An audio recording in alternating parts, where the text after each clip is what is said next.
and riling the crowd.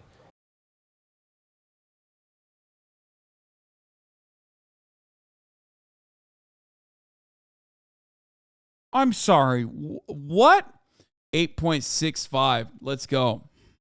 Intelligence suggests pro-Ukrainian group sabotage pipelines, U.S. officials say? Wait. Stop. I thought it was Russia? Wait, hold on. Wait, but everybody told me it was definitely Russia.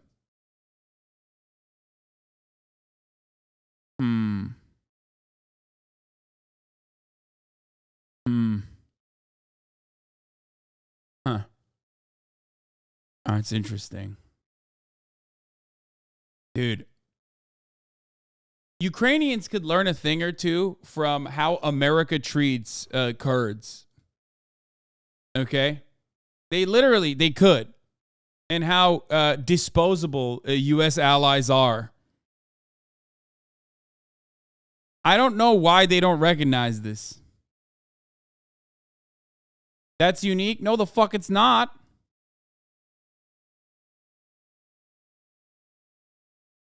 CIA says it's not Russia, but also definitely not them too. Wonder who could it be? Probably just some random people. Yeah, maybe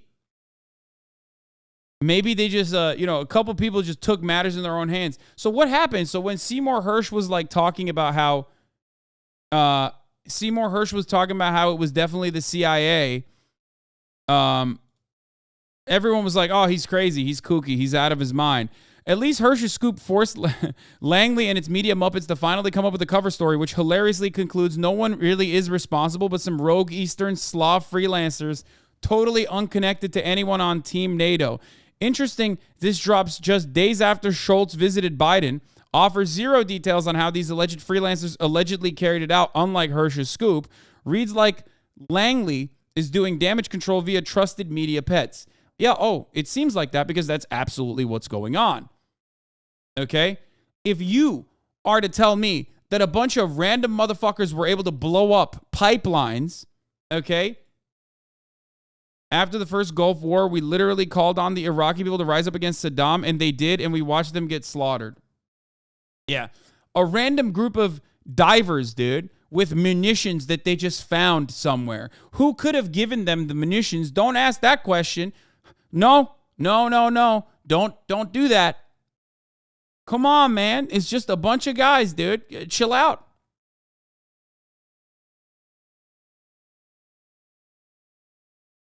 They were actually eco-terrorists. They were people who were Green New Deal advocates, actually. Remember when fucking, what's his face? Fango, our resident EV expert, was like, well, technically it's morally good to like blow up a pipeline. I was like, motherfucker, what are you talking about? That shit literally leaked so much. It was devastating for the environment. The fuck do you mean? Yeah. They crowdfunded on GoFund Missile.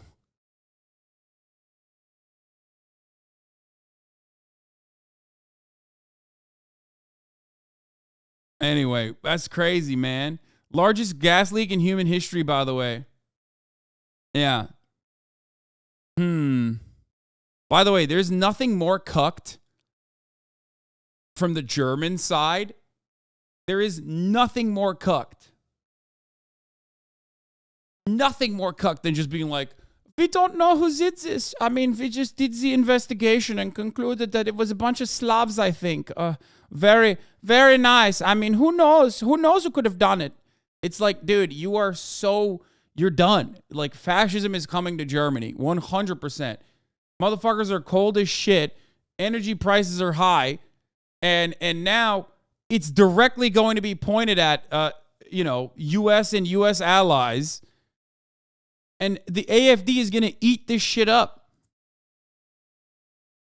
The AFD and other, anti-liberal German movements that also side themselves with Russia are going to turn around and say, this is absolutely America. They blew up our fucking pipelines. Fuck you.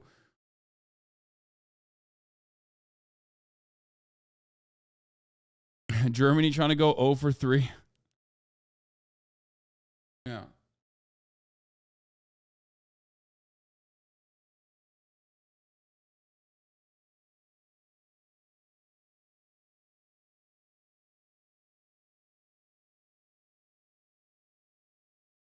Anyway, they Shinzo Abe'd the pipeline.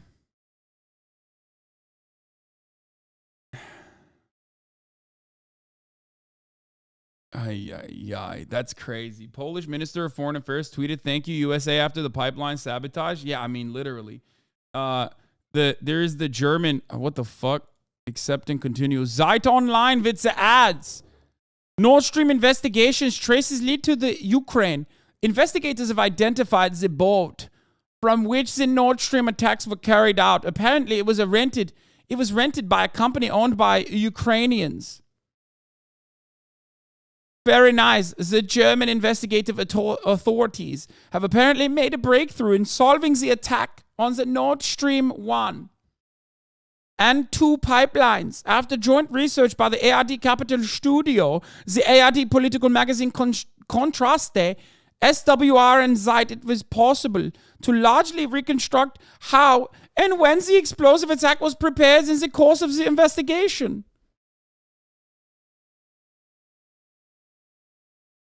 Okay, let's finish this fucking Tucker Carlson thing, and I'm gonna get to the pipeline and how it blew up. Oh, it went poof on its own. Gail, about 500 people have pleaded guilty in their roles that day, and the FBI is looking to arrest 260 more. It is a Scheiße, let's get back to the pipeline, yeah? Very nice. So, very nice. Let's take a look at the pipeline. How did this happen? Oh mein Gott, ich kann nicht glauben. How? Could the pipeline Nord Stream 1 and 2 just blow up on its own? We did the investigation and found that it was a bunch of Slavs. They did it on their own, you know?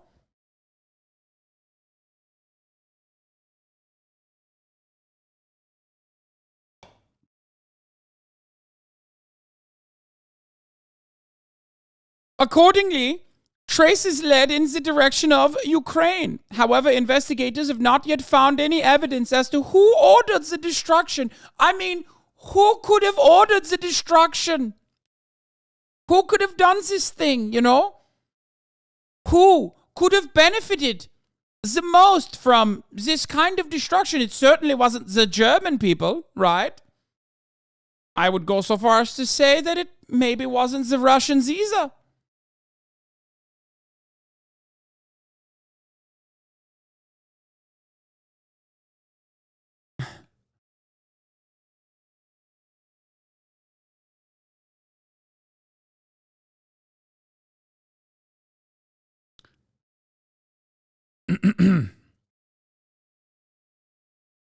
On the night of September 26th, 2022, 3 of the 4 strands of the Nord Stream 1 and 2 pipelines on the bottom of the Baltic Sea were destroyed by the explosions. Specifically, according to information from the ARD Capital Studio, the investigators are contrasts.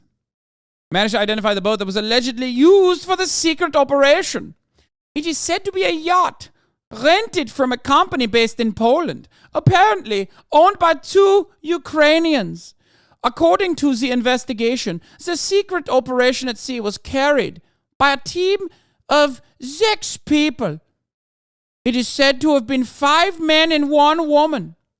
According to the group, consisted of a captain, 2 divers, 2 diving assistants, and a doctor, who are said to have transported the explosives to the crime scenes and placed them there. The assassins used professionally forged passports, which are said to have been used, among other things, to rent the boat. How? Wow.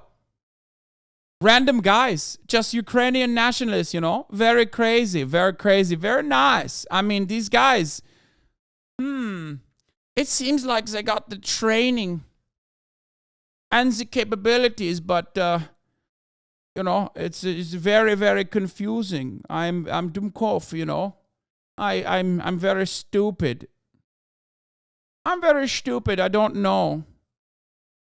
Oh, who could have given them the bombs? I mean, who could have given them the bombs? I mean, who trained them, I wonder?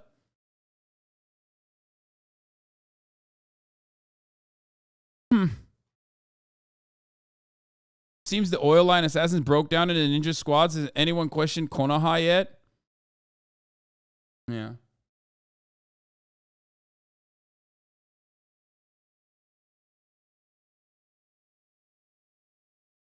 It's wild how the U.S. takes all this time to come up with a fake narrative about who did it, and it's this weak-ass shit. First of all, it's not even a fucking fake narrative. I believe all of this stuff is true. I just don't think that they're random Ukrainians, or even if they are random Ukrainians or Ukrainian allies, I wonder where they got the bombs from, and I wonder where they got the training from. I wonder who these people are. It's like oddly specific, and yet they could not place who these people are. What's going on there, you think? Fake passports? According to the investigations, the command set sail from Rostock on September 6, 2022. The equipment for the secret operation was previously transported to the port in delivery truck, it is said. According to the research, the investigators subsequently managed to locate the boat again the following day in Wieck. I don't know how to fucking say that. And later on the Danish islands of Christiansø, northeast of Bornholm. The yacht was then returned to the owner in an unclean condition. According to the research, investigators found traces of explosives on the table in the cabin. According to information from the ARD Capital Studio Contraste, a Western Secret Service is said to have sent a tip to the European partner services in the autumn. Shortly after the destruction, according to which a Ukrainian commando was responsible for the destruction. After that, there are said to have been further intelligence indications that a pro-Ukrainian group could be responsible.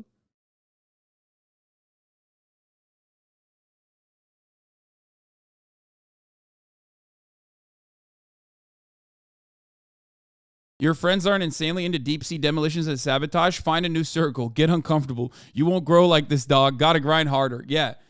You make up the average of your 5 best friends, okay?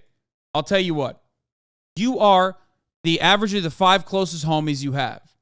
And you gotta have 1 doctor and 2 diving experts and 1 demolition expert at least. That's how you roll. Sigma grind set, dude. Straight up. By the way, all my haters can suck my nut. Remember, I just gotta fucking point out that, like, I was right. Everyone was fucking yelling at me, but I was right.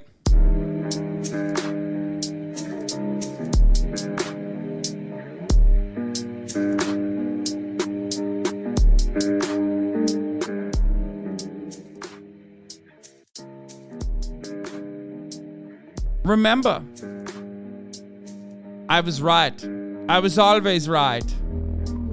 But my haters won't let you know that. They'll say, Hasan, remember when you said Russia won't invade Ukraine? Remember that? And then immediately you took it back and you said I was wrong. Well, I don't care. I'm still going to talk about how you said Russia won't invade Ukraine, like you haven't been covering the entire thing non-stop since then. Remember all of that? Well, think about all the times I've got things wrong. Well, that's not important, because guess what? I'm riding the NATO line, so it doesn't matter if I think the ghost of Kiev is real. It's real to me still. It doesn't matter if I said unjustifiably that Russia indeed definitely destroyed its own pipelines. I mean, who cares if I'm wrong all the time? I'm wrong at the behest of the American State Department. And that's what matters ultimately, really. That is what matters.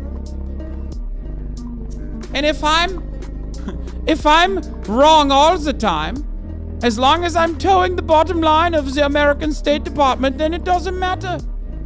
We'll forget about all the times I was wrong and constantly talk about the one time when you got something wrong, even if the fundamentals were correct, even if Zelensky himself thought that Russia would not invade, including the Ukrainians, because it was a fucking stupid thing.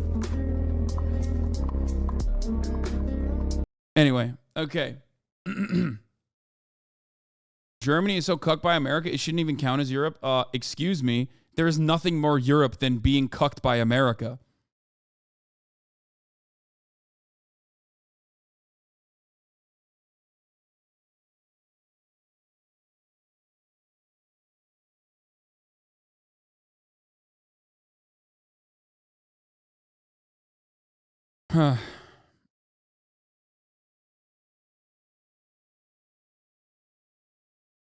Anyway. Stop the voice. I'm gluten free. Okay.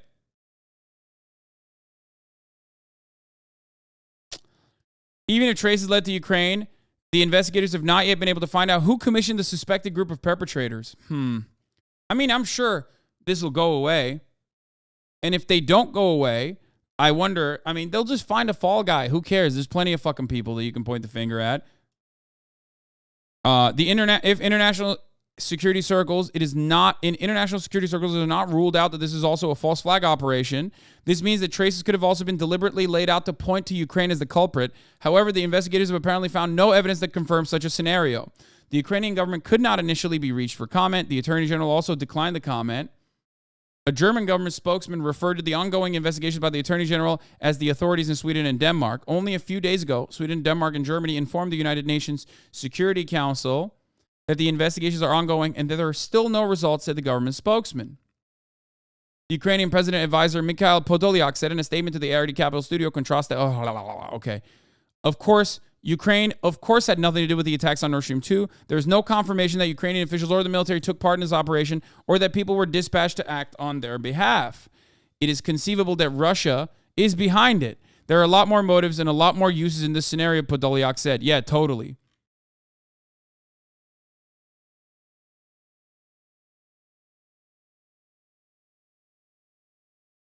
Yeah, no, totally. There's all the motive for Russia to blow up its own pipeline. You're right. Yeah. I love when I fucking spend billions of dollars on building and constructing a fucking pipeline only to blow it up. Destroying your money pipeline to own the libs. Yeah. Destroying your singular most important fucking mechanism of like making Europe concede to own the libs.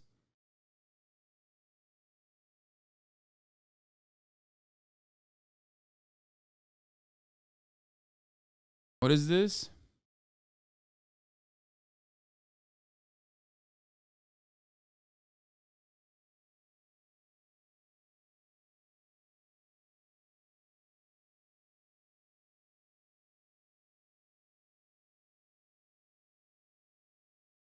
This is coming from the people that burned their Nikes. Yeah, I don't know, man. All signs are pointing to Saddam Hussein. I mean, the Iranians. We need to invade. Yeah. Destroying your pipeline while you hold the gas.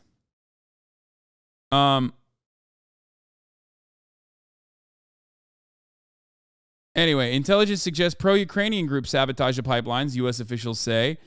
New intelligence reporting amounts to the first significant known lead about who was responsible for the attack on Nord Stream pipelines that carried natural gas from Russia to Europe. New intelligence reviewed by U.S. officials suggests that the pro-Ukrainian group carried out the attack on the Nord Stream pipelines last year, a step towards determining responsibility for an act of sabotage that has confounded investigators on both sides of the Atlantic for months. Yeah, it's so confusing for everybody.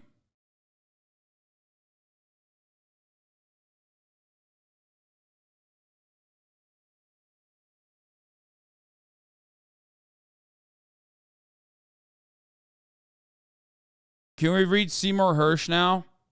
Because that article was put out to distract from that, in my opinion. I mean, we can, but like, it doesn't. I told you this from the jump, okay? The reason why I didn't read the Seymour Hersh article when it first came out was literally because, like, I don't need the Seymour Hersh article to tell you that it's that it's, come on.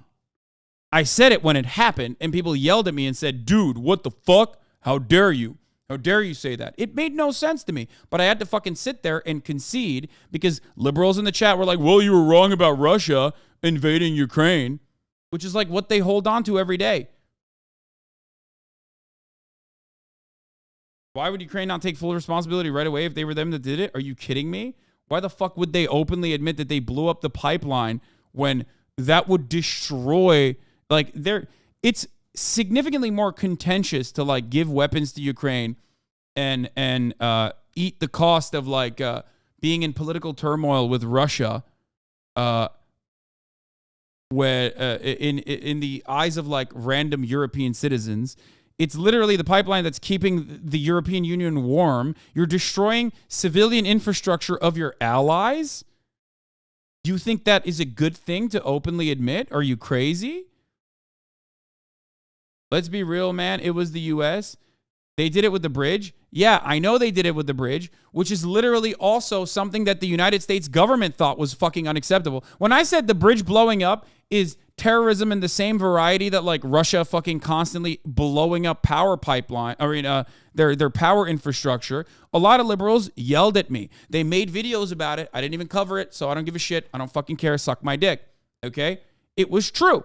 Blowing up the fucking Crimean bridge is still absolutely an act of fucking unjustifiable terror, okay? Which, for the record, that was unacceptable. That was so unacceptable that the United States of America turned around and said, stop doing that. Like, the U.S. literally openly came out, and weirdly enough, those very same people that were yelling at me for calling it an act of terror never turned around and said, oh yeah, you're maybe right. The U.S. State Department found it to be a bridge too far, no pun intended. Like, think about that.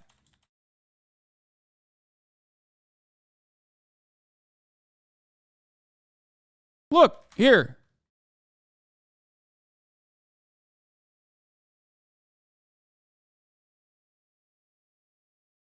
Where the fuck was it?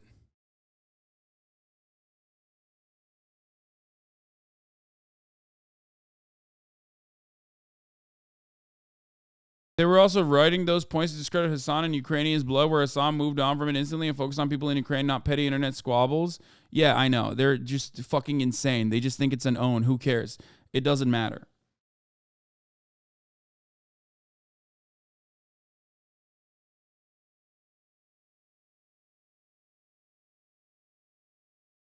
Anyway, U.S. only said that because there wasn't any good way to cast doubt on who did the bridge job.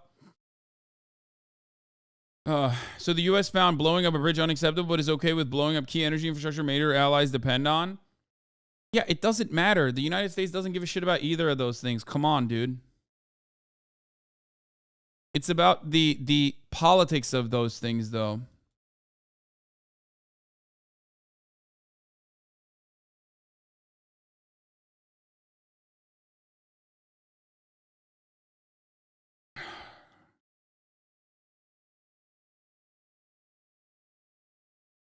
Anyway, gotta publicly say something is bad to make the U.S. look neutral. Yeah. We will blow up that bridge again. Brother, this is, violence begets violence. I mean, do what you want. Hopefully no civilians die in the process like it did last time. But, like, understand that, it's not like that kind of escalation, especially on what is now considered Russian territory. And I don't mean, like, Russian territory like in the fucking Donbass. I mean, like, straight up. Those are people who are living there that rely on it. You're overextending. There's a reason why, for example, the HIMARS that are sent over to Ukraine, escalation amount, it's escalation from the side that is justifiably fighting for emancipation. Okay? It's true though. This does not like negate that Ukrainians' need for emancipation is justifiable, valid, moral, okay? It's still true. But There's a reason why, for example, the HIMARS that are sent to Ukraine are sent with a very specific guidelines. With very specific guidelines. You cannot fucking blow up Russian territory with the HIMARS, right? You can't. If you do that, that is considered a major escalation. Why don't they just go and fucking drop bombs on Moscow? You know what I mean? You could just be like, oh, well, sorry, they deserve it. They're killing our people, right? But you can't do that. Russia deserves it. Their goal is to eradicate us completely. This is not about what Russia deserves. First of all, I don't think Ukrainians deserve the violence. I don't think Russians deserve the violence either, okay? I don't think it's appropriate.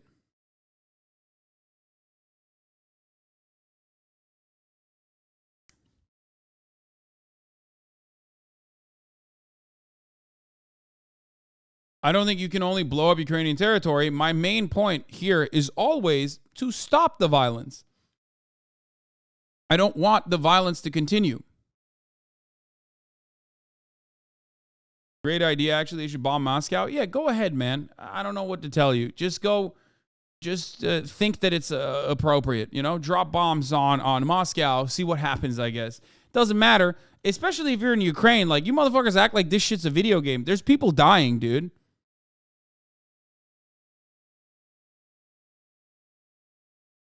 Why is that person on Twitch and not on the front lines? I don't know.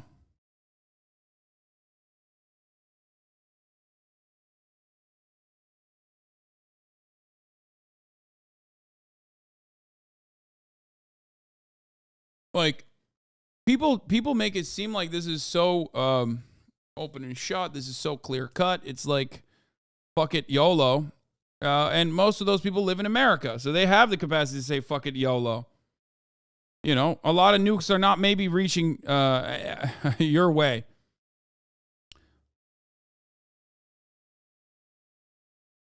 As a liberal, I'm happy to fight Russia down to the last Ukrainian. Exactly. That's what all of this is like reduced to.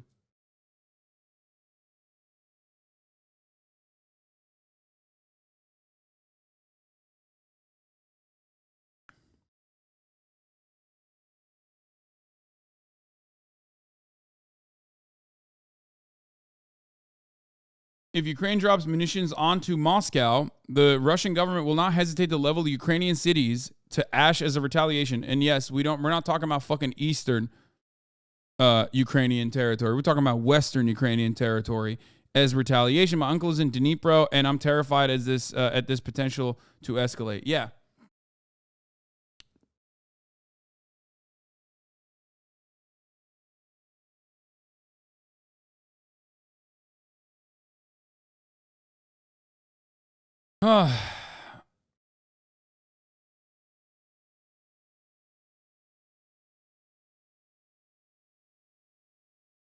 Is the Israeli occupation in Palestine inherently violent? Dude, I'm sorry. I find it gross to make considerations of Ukrainian emancipation, like comparisons of Ukrainian emancipation with the Palestinian movement, because the Palestinian movement is being funded by the same side, or the Palestinian oppression is being funded by the same side that's also funding Ukraine. And you literally consider this to be the same, and it blows my fucking mind in many respects. If so, you have to also consider the Russian occupation that will continue in the case of total ceasefire is also violent. Stopping the violence is a complete fantasy. It's just harm reduction. Yeah. No, it's not. No, it's not. Like, you're out of your mind. What the fuck do you mean? Like, one side has guns. It's not like America is arming the Palestinians and then Palestinians are fucking blowing up with American weapons Israeli infrastructure. The fuck are you talking about? Palestinian kids are throwing rocks at the fucking IDF, and then the IDF that gets literally all of its funding from America is using insane levels of disproportionate power and violence on the 14-year-old fucking Palestinians that they're throwing rocks. It is such an unimaginably idiotic comparison.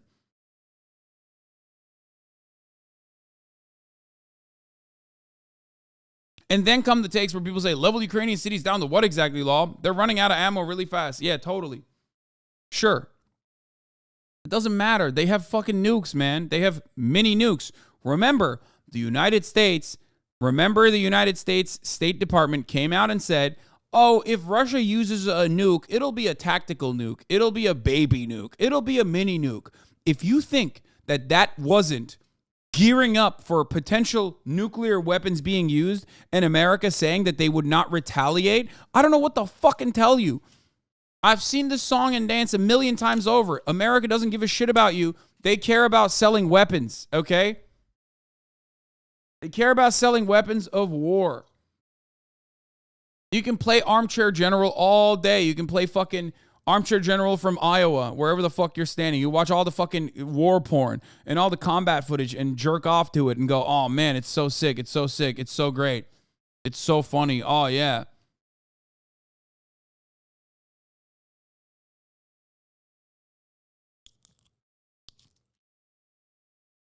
But ultimately, the people that will end up getting fucking wiped out potentially are Ukrainian people.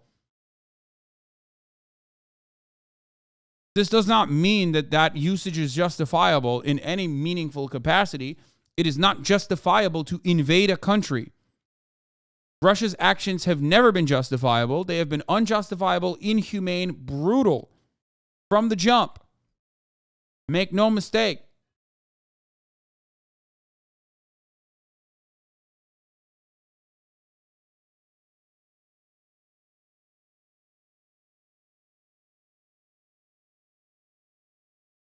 Desert Island Sales says, I live 200 miles away. We fuck them or they fuck us. I live in Poland. Go F you. And this is why we want this, so we freeze another war. Don't fuck with us, mate. Slava Ukraini. We take Russia to the cleaners now. Shut the fuck up. Nothing gonna happen. Oh.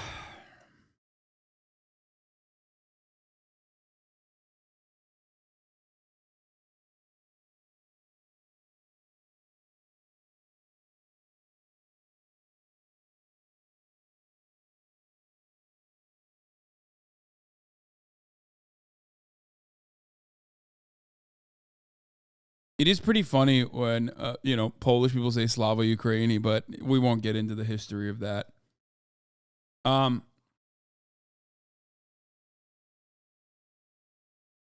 You'd think Polish people would be against war, death, and destruction? Oh, no. There's a major battle happening right now with such major casualties on both sides, and people are acting tough online. It's fucking disgusting. Yeah, it's so stupid.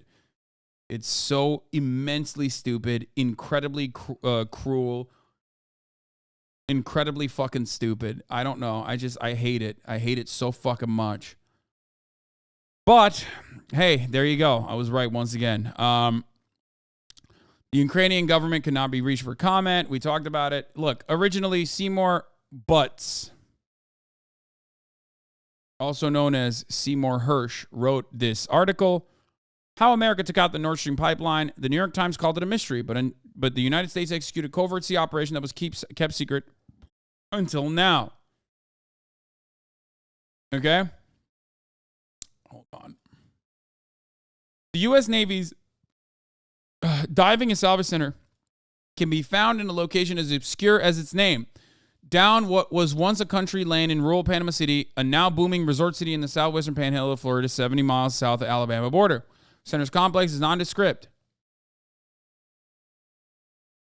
Should we watch the Democracy Now! Interview? Democracy Now!, democracynow.org. Viewers across the country and around the world. Juan Gonzalez, my goat, my New Jersey goat, dude, from New Brunswick, New Jersey. And Amy Goodman, of course, the queen. What is this? Hersh exposed the Abu Ghraib prisoner.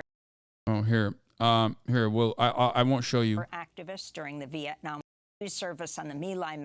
Oh, they actually, hold up. In 1970, he won the prize for his reporting for the Dispatch news service on the My Lai massacre, when the U.S. slaughtered more than 500 Vietnamese women, children, and old men on March 16, 1968.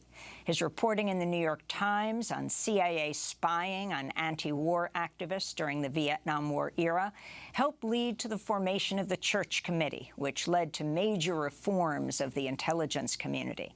In 2004, in the pages of the New Yorker magazine, Cy Hersh exposed the Abu Ghraib prisoner abuse scandal in Iraq.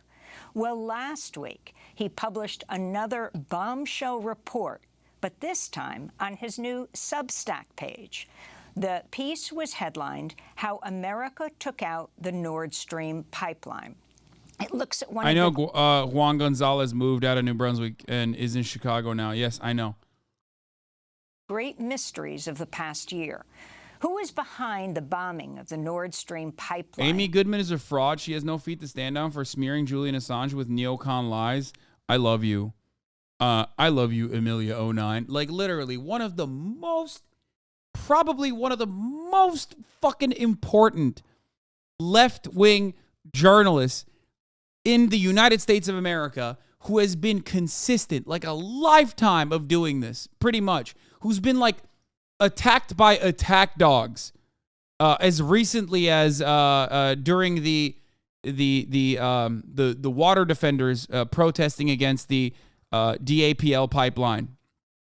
Okay, North Dakota Access Pipeline. Like, that person is actually a fraud because she fucking ate some of the goddamn propaganda on Julian Assange being like not the best guy. That means all of her nearly a fucking century of good leftist journalistic integrity and work is totally irrelevant now. Just tell me you're like a lifestylist psychopath who just fucking reads way too much Hammer and Sickle Twitter and move on. That's crazy, dude. That's crazy.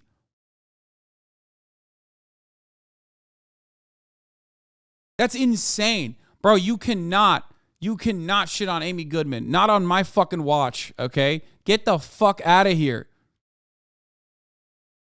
Oh my God, the U.S. Air Force played on an ad on your stream on my TV after you went on the rant? Yeah, of course. This is one of my first chatters? Wait, really? 47-month subscriber. Yeah. Stop. That latest her story is fake, bro. Yeah, totally.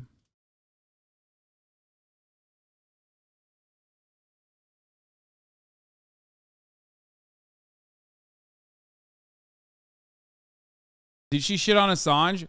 I don't even know what it is, but she probably she does get a little libby sometimes and probably fucking covered the Assange stuff about his like sexual assault potentially. I think that's probably what it was. But if you're fucking shitting on Amy Goodman, and like saying that she's bad, there's no one. Why are you here? I'm infinitely worse than her, okay? Don't watch me then. You know what I mean? It's psychotic.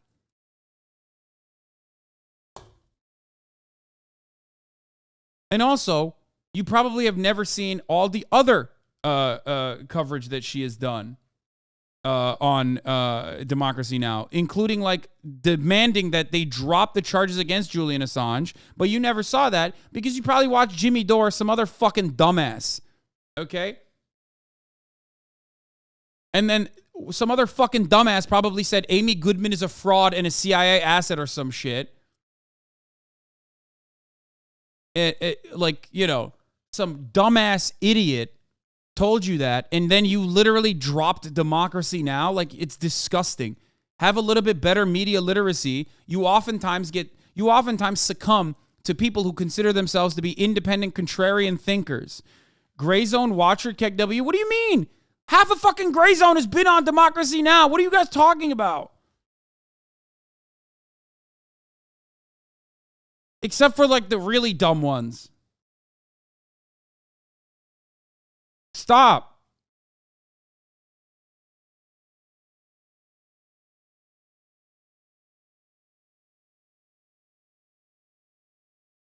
There is no better, consistent, dedicated outlet that covers the global south in the United States of America than fucking Democracy Now! If you have an issue with Amy Goodman or Democracy Now!, you are delusional. You should not call yourself a leftist at all, okay? You are not a Marxist. You are not a socialist. You're just a weird crank, okay? You're the type of motherfucker who ate the whole Tulsi Gabbard as an anti-imperialist icon bullshit propaganda point, hook, line, and sinker.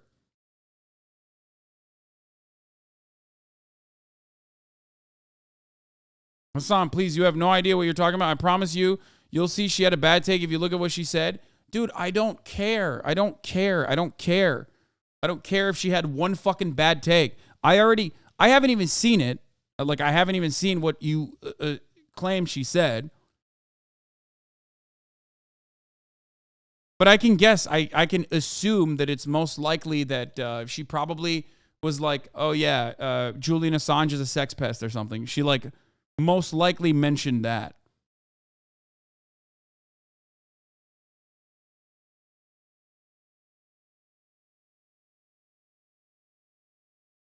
It's insane. Dude. You come after Amy Goodman, I'm going to be honest with you. You come after Amy Goodman, you have no human that is like a guy that you would like and appreciate. That's crazy.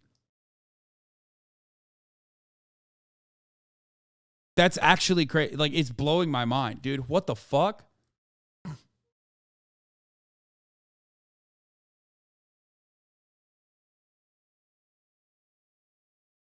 Amy made Assange look stupid because he couldn't answer why he was associated with Roger Stone. She covered Assange favorably for years, but when she asked him about Roger Stone, the game was up and Assange looked very stupid. It was the last time he ever appeared on Democracy Now! Yeah. Which, by the way, she still very clearly is...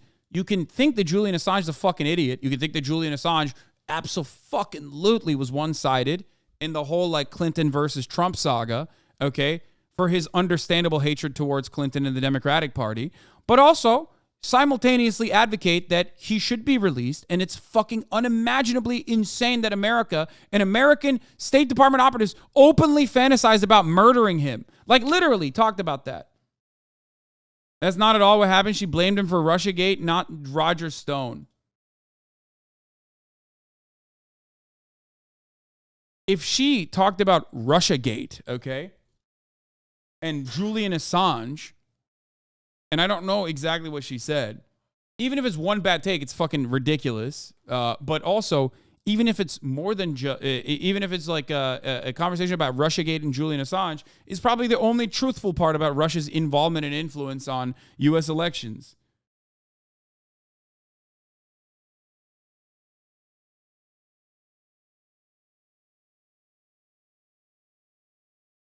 It's crazy. Dude, you can't shit on Amy Goodman. Not on my watch. Literally not while we're watching her interview Seymour Hersh.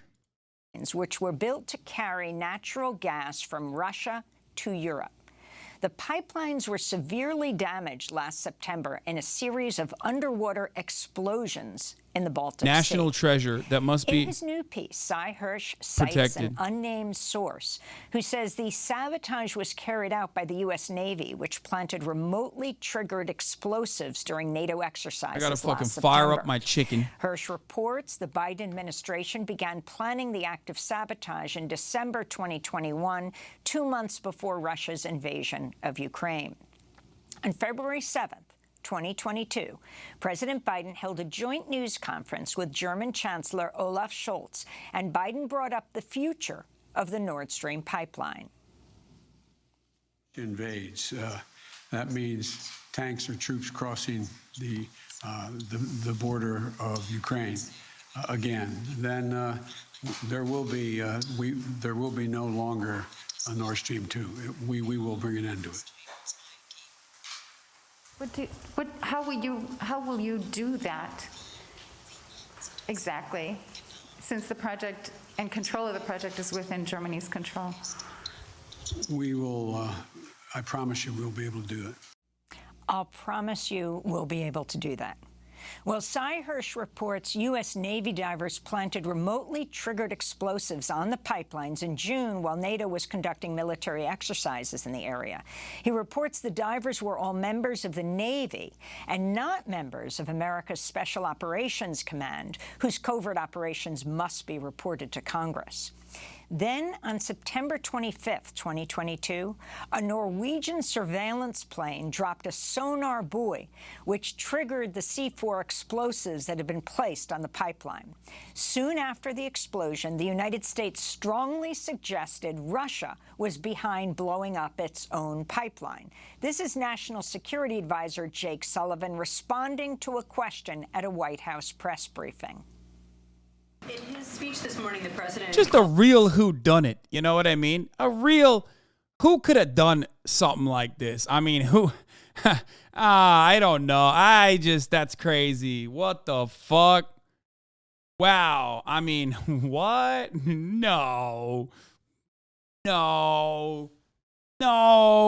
It must have been Russia, dude. Come on, man. And now look.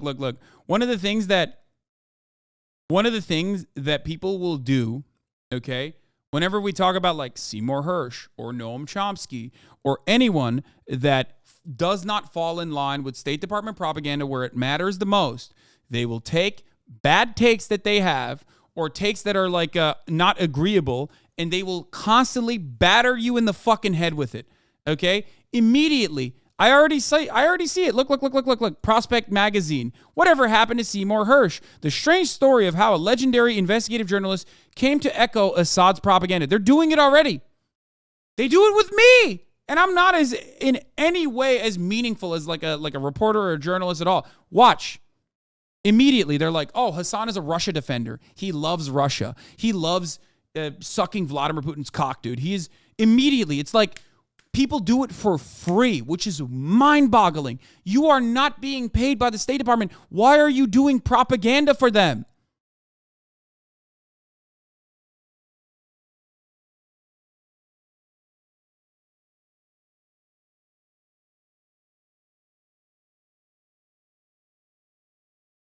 They always do this. Character assassination for people that do not fucking do, people who fucking write things or do investigative reporting or have genuine commentary, okay, against the mainstream narrative, against State Department propaganda, regularly get vilified, which is, by the way, isn't the narrative that you hate America? Yeah, that, but like not in a way where it is valid, because there are valid reasons to hate America, but in a way that is somehow a third thing, like an invalid way to hate America. They literally will never actually, routinely talk about the very real reasons to be mad at America, even as an American who loves America, but instead, they will point to like, oh, he's just fucking, remember when he was wrong 2 years ago when he said it is unimaginably stupid for Vladimir Putin to invade Ukraine, and therefore I'm not going to make that assertion. I'm not going to run with that because no one in Ukraine, no one in Russia, no one in the fucking Russian military thought that Vladimir Putin was stupid enough to fucking invade Ukraine. Remember when that happened? 1 year ago? Not 2 years ago, sorry. That's the reason why they fucking constantly rush to that. Why are you centering the conversation around yourself? Because I want people to understand. Okay? I want people to understand how Flack works. Okay? And there is no better way to get Twitch-brained weirdos to understand how Flack works and understand how fucking people vilify you if you are, and vilify you aggressively, okay? If you are not towing the State Department propaganda lines, because we're talking about Seymour Hersh. I'm making it more relatable. These motherfuckers don't know who Seymour Hersh is. They don't even know who fucking Noam Chomsky is, okay? But they know who I am, and they've been in here for an entire goddamn year at the very least, so they know what has happened throughout that process. That's why you still have so many people who go, what the fuck? I don't get it. Like, why do people constantly bring that shit up? It be your own chatters that love to LARP as hate watchers? Exactly. That's the reason why I brought it back to myself and centered it around myself. The wildest part about this is when fucking internet commentators do this. Okay? You are not working for the media. You are not contracted by Lockheed Martin. Why the fuck are you so clout hungry that you are going to also do the bottom feeder bullshit?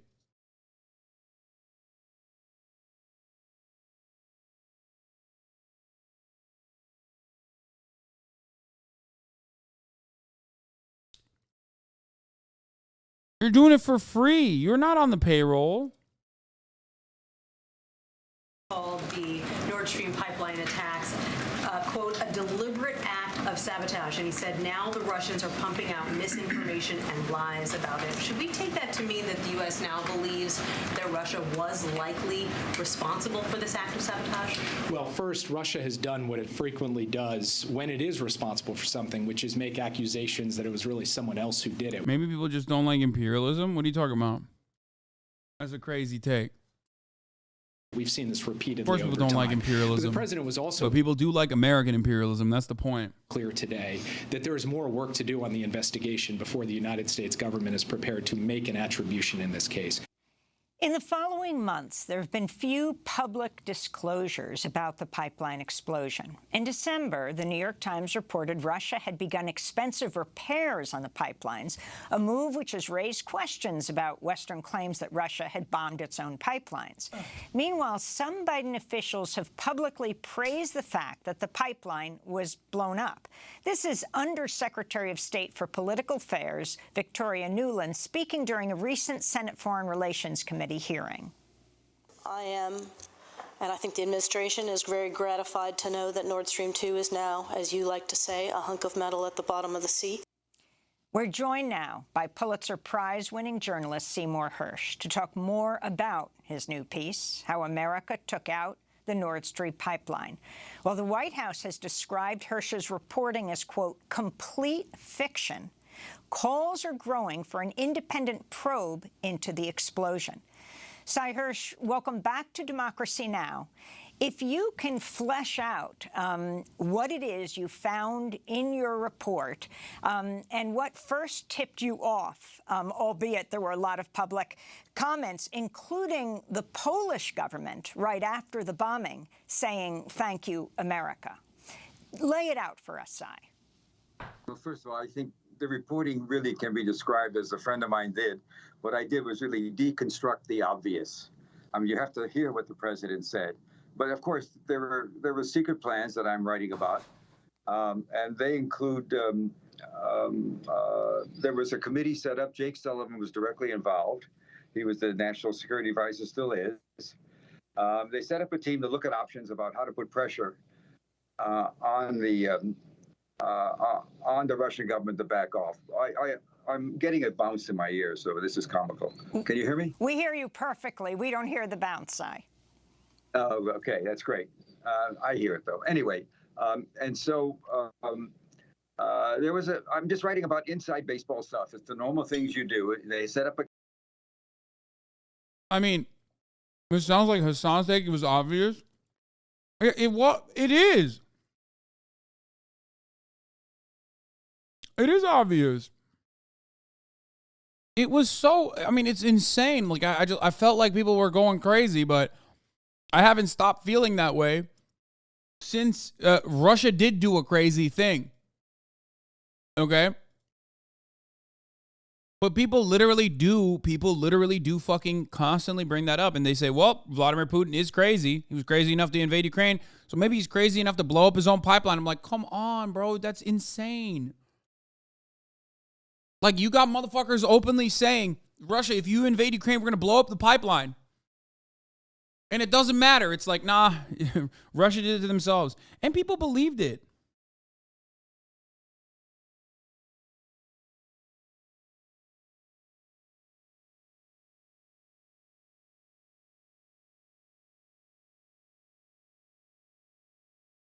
A committee to think of options.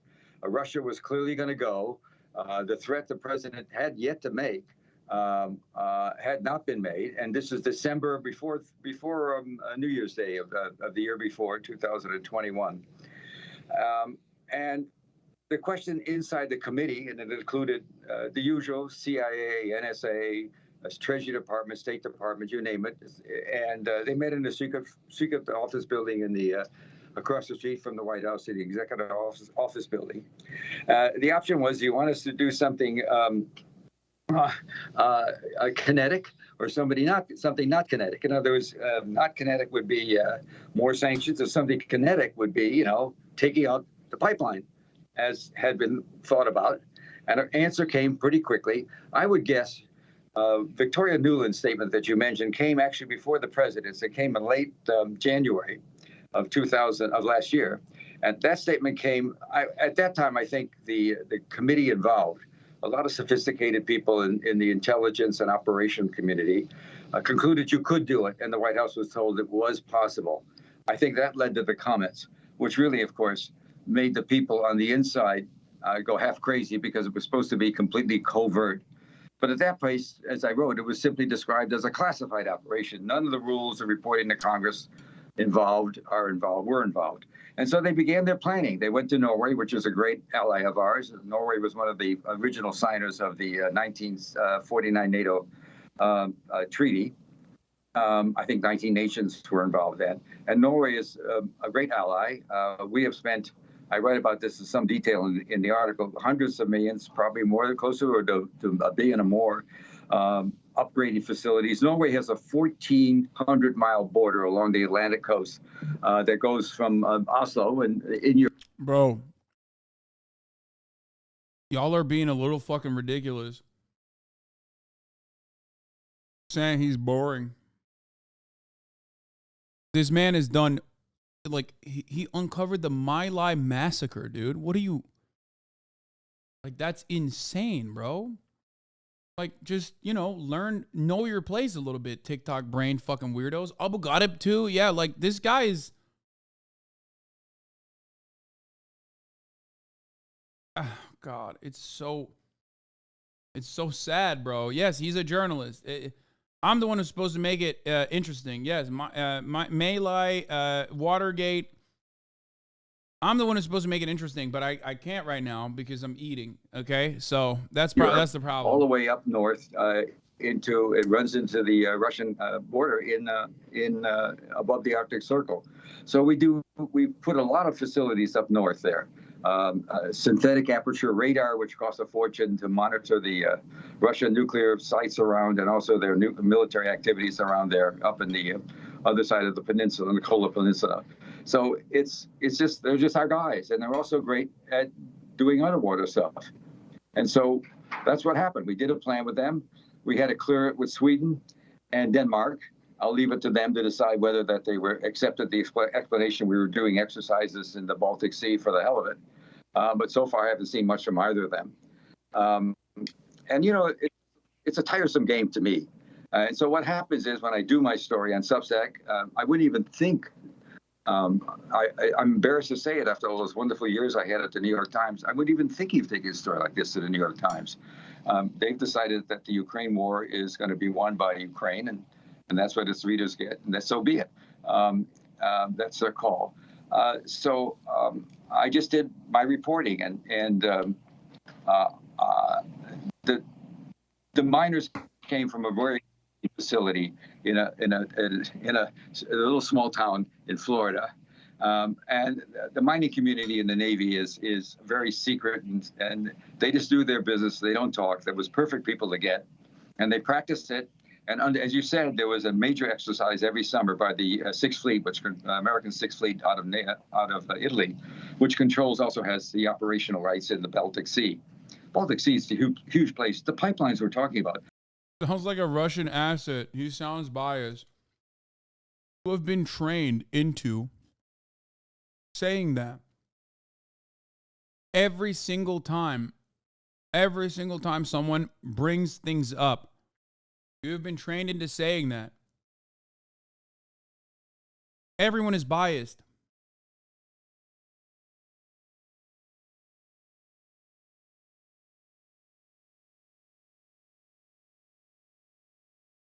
It's wild that, like, how mainstream media is so fucking powerful, dude. It's so fucking powerful.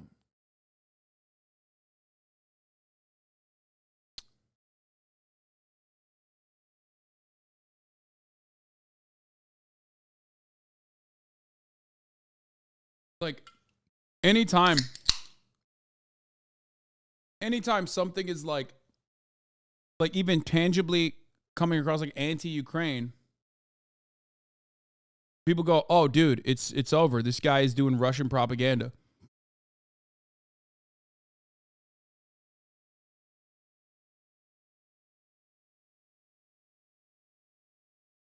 He's not even anti-Ukraine.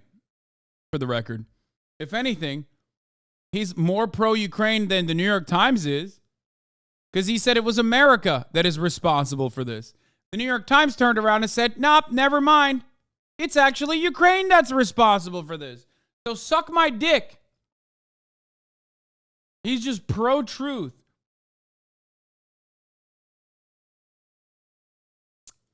I think Chapo said he's a bit of a CIA drip source, but the local group I am a part of hasn't mentioned anything on that and did our last meeting on this article. Are those critiques worth keeping in mind, or do I just have wrong-headed stuff on this?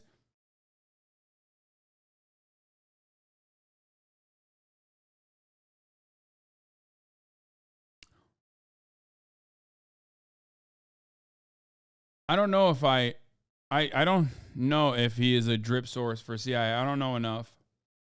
Oh no, is Hasan running defense for the Kremlin again? Fuck yeah, dude. I love Vladimir Putin and the invasion of Ukraine. No, I don't give a fuck, okay? I don't care. Like, I think it's unjustifiable, cruel, inhumane to have invaded Ukraine, okay? It's so stupid. The only thing I run defense for is the top of the hour ad break. Holy fuck. Which comes at the top of the hour every hour when there's a 3-minute ad break. If you no longer want to see those ads, that draconian take is uniquely American at all. Oh no, Hasan is running defense for the Kremlin again. Hasan aiding Russia might mess up China's soft power strategy, though. Oh, this guy only comes in whenever I talk about Ukraine to say, I am aiding Russia. Oh my God, what a fucking brain-broken NPC. Defend capitalism now? Yes, I do.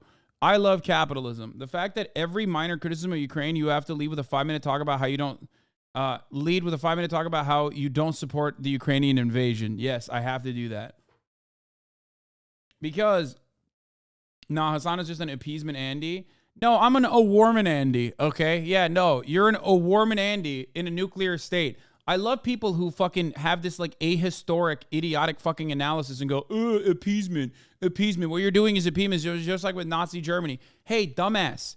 Nazi Germany didn't have fucking nukes, okay? But Russia does. Shut the fuck up. How many times have we talked about this, dude? It is so fucking stupid.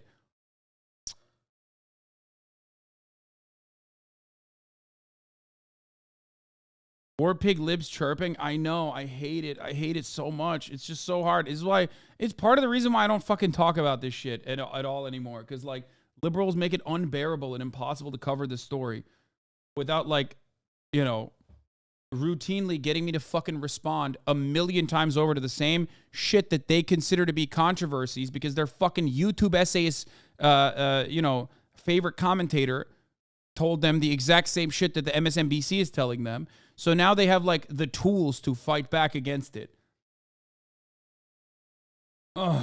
Anyway, Big Boy Gamer Man and Rob on that. Thank you for the 5. Get the subs, allowing 10 people to no longer see the ads at the top of the fucking hour. So frustrating. It's like I have to repeat the same lines over and over and over and over again. War is not entertainment. People are dying. It is disgusting. It's gross. It's inhumane. And every day that this fucking war continues is another day that the American military-industrial complex is actually making money.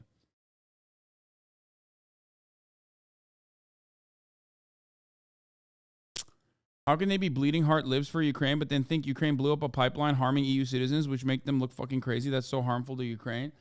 Bro, they did this with the fucking the bombing of like that Polish grain silo too. There have every step of the way NATO perverts, okay? Every step of the way, NATO perverts have fucking unironically said wrong things over and over again and tried to fucking ramp up the war drums, bang on the war drums over and over again. They never have to learn because all of those fucking NATO pervert sentiment is shared by mainstream media and they never go back to it and go, oopsie, we were wrong. Maybe we should be a little bit more careful with our coverage. I, on the other hand, have said that when I was wrong.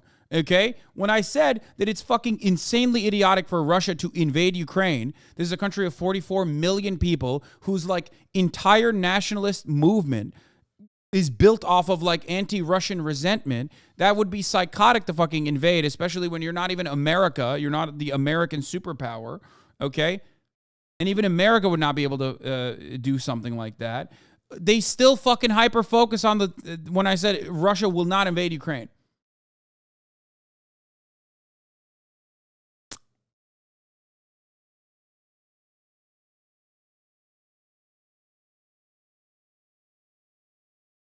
Nord Stream 1, which came alive in 2011, and Nord Stream 2 was actually done, but the Germans that are ready to pump has 750 miles. And yeah, I should have just become one of those, like, the Ukrainian war is fake Andes. I know. That's what I should have done instead. I should have fucking pivoted to, like, being a MAGA communist or whatever. Go straight from Russia, which is loaded with all kinds of gas. They're in Siberia. They have enormous reserves, directly into Germany. And I can tell you, Nord Stream 1 was a godsend for the German economy and Western Europe. They produced so much gas at such low prices that the German government was actually able to resell some of the gas the Russians were providing at a profit without Russia objecting. And so the German economy is huge, it's booming. You know, the cars we know about, Germany has the largest chemical company in the world, BASF, and everybody's right now, it's hell to pay. It's gotten very cold there. There's a lot of anger. And anyway, the purpose. So I wanted to ask you, in terms of the lack of it always seemed to me when the claims were that potentially Russia had sabotaged its own pipeline, that it was ludicrous to think that that would be so, that they would invest so much money. I'll eat the L today. I figured USA, Ukraine on Russia. I figured USA/Ukraine or Russia could have done the pipeline, but I believe I was a bit too ready to believe Russia would have done it when there was really no advantage in it for them, and that was easily observable. Thank you.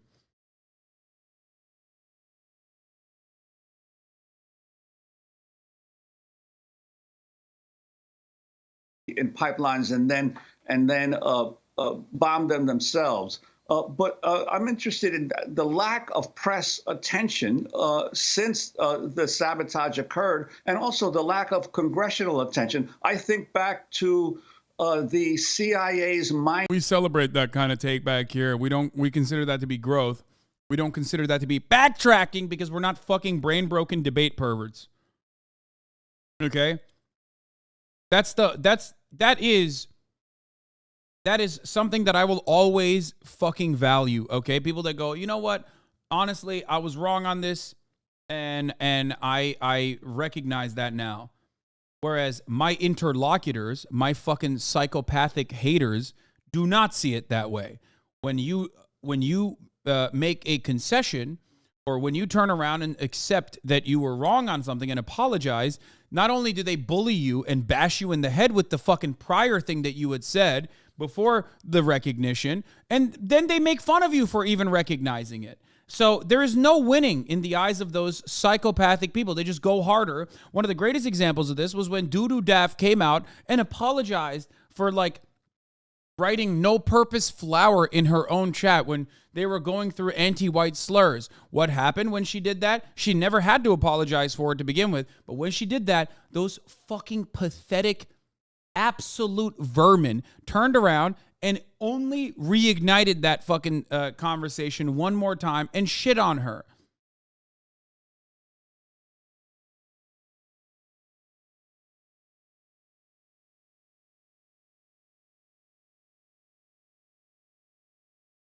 I always tell you, when someone is apologetic, when someone genuinely feels like they've turned a new leaf, when someone feels like, they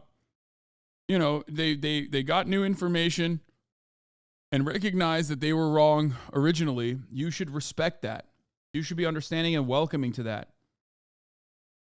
They can't imagine conceding because they're sophists and don't care about the truth, just bringing people over, which honestly is a concept that only applies to teens and young adults.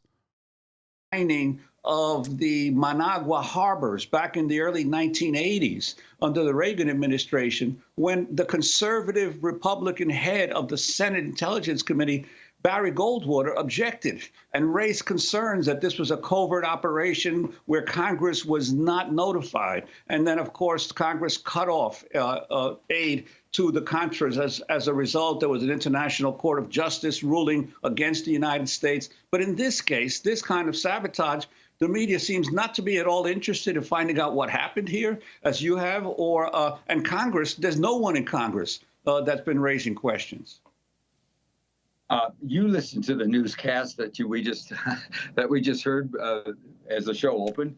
One horrible event after another. I think the world's taken a very bizarre turn. I also, it doesn't matter what I think. There's no question there's been a polarization of the press since Trump got in. We're now on two sides, right, left, Democrat, Republican, however you describe it. If you watch Fox News, you don't watch MSNBC, et cetera, et cetera. And if you read the New York Times, you're not going to get what the right winger, the conservatives have been after the New York Times and Washington Post for their quote unquote liberal views. So we've got a polarization going, and at this time we've got a Democratic president that has done some good stuff domestically, but I can tell you I'm not understanding the total commitment to Ukraine, and I'm not understanding what I read, because obviously I have access to a lot of people who see things. I've been doing this, Amy, and I've been doing this, writing about COVID activities for, am I that old? 300 years. Anyway, the bottom line is the stories I've been getting. You were super annoying to people who were concerned about a potential invasion. It's been a year, man. Let it go. Super annoying about a potential invasion for months leading up to it. In addition to defending that position to this day, might have something to do with why people won't let it go.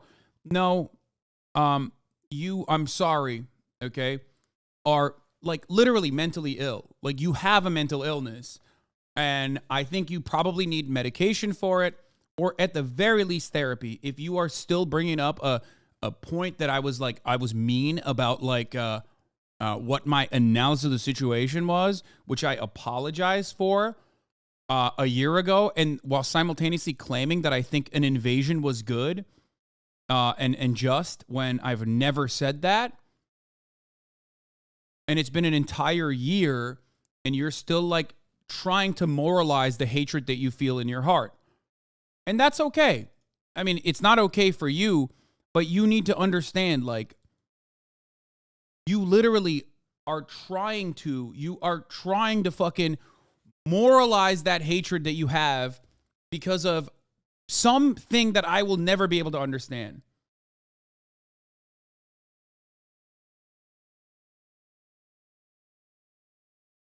It's been a year, and throughout that entire year, you have not fucking understood anything that I've brought up.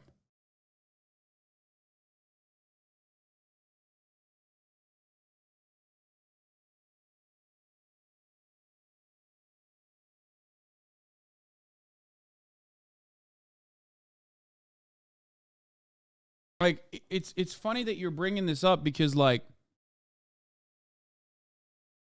you defended XQ at the beginning of the broadcast by saying his haters were poor. I don't think I ever did that. GM just laid off all the temporary employees at Corvette assembly plant to strong arm our local agreement. You ultimately have a lot of reasons as to why you come in here. You know what I mean? Clearly. So why is it that you find yourself behaving like this? Turkey City represents Sweden, and you are defending that position. Calls this whole community Nazis and pedophiles for not liking religion. Yeah, I get where this is coming from. I see where a lot of your resentment and animosity comes from. But I promise you can change for the better. I never said you thought the invasion was good. Nice straw man. Wait. In addition to defending that position to this day,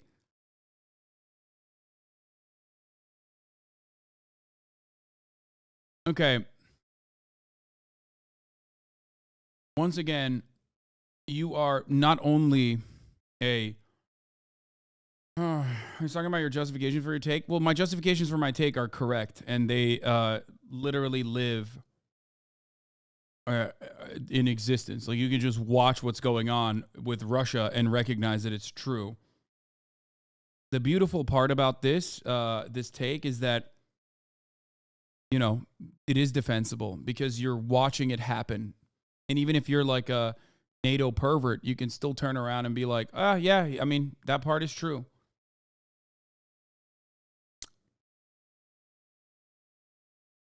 So, yeah. Your take was that the war would be a strategic blunder, which is true. Yeah. It's correct, but as a chronic over-explainer, when a person thinks you're wrong and bad for it, they take the justification as an excuse. But it doesn't matter because it is still correct. The analysis is still correct. And nothing you say will change that reality. The position that they would never invade, okay, was wrong. I admitted that it was wrong. I said that. So what are you hanging on to here? I need you to, I hope, get a little bit of mental clarity for your own sake. I will, in most other circumstances, I will ban you and move on and never think about you. But your life is not going to change dramatically. You are still going to have the same motivations that make you behave this way, like a fucking crusty debate pervert who doesn't even understand what a fucking straw man is. It's just confusion. Who doesn't want to be understanding, okay, of your interlocutors, who cannot see, you cannot see that someone can be wrong. You are not good faith. You need to be good faith. And it's not just myself that thought this. I didn't come up with this analysis out of nowhere or out of pure hatred for the U.S. State Department, even though I don't hide that at all.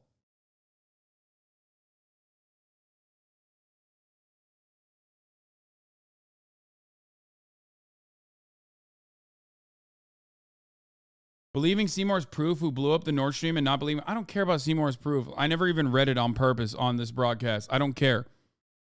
I already told you that it is... I look at things from who gets the benefit from the outcome of said actions. And it was ridiculous from that perspective. And believing all the intel is not as important or as weighted for someone like myself as believing the people on the fucking ground. Ukrainian people that were being interviewed... Once again, you are quite literally hyper-focusing on a incorrect take or an incorrect prediction off of valid analysis that you yourself agree to every day that you watch mainstream media coverage of the war ongoing in Ukraine, and you can't let that go because you think I hurt your feelings. It's been a year. This community has raised hundreds of thousands of dollars for Ukrainian people in recovery and relief efforts. There has been hours and hours and hours of coverage, and yet you still have not let it go. What that says about you and what you care about betrays the notion that you think the war in Ukraine is serious. You cannot simultaneously talk about how serious and how severe the consequences are of the war in Ukraine while simultaneously hyper-focusing on a fucking dumbass Twitch streamer. And how that dumbass Twitch streamer made you feel. You understand that, right?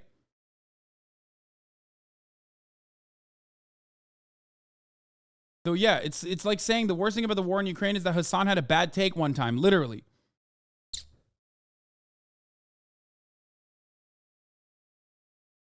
It is parroted talking points. A lot of them are conditioned. It was an issue of tone. You shit on people that mean well. During that time, we were worried about Ukraine. Your analysis is sound. It's a crazy thing for them to have done, but you were so annoying about it. That's why people won't let it go. Brother, it's been a fucking year. You're tone policing me for something that I apologized for more than 365 days ago. And you also now recognize that my analysis is sound. So this is why I'm saying you need to let go of the resentment that you feel in your heart. You are the one who's not letting go.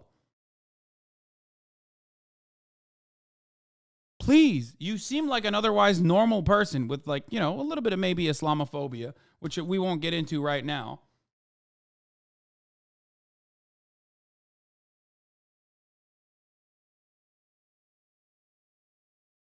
But that's crazy.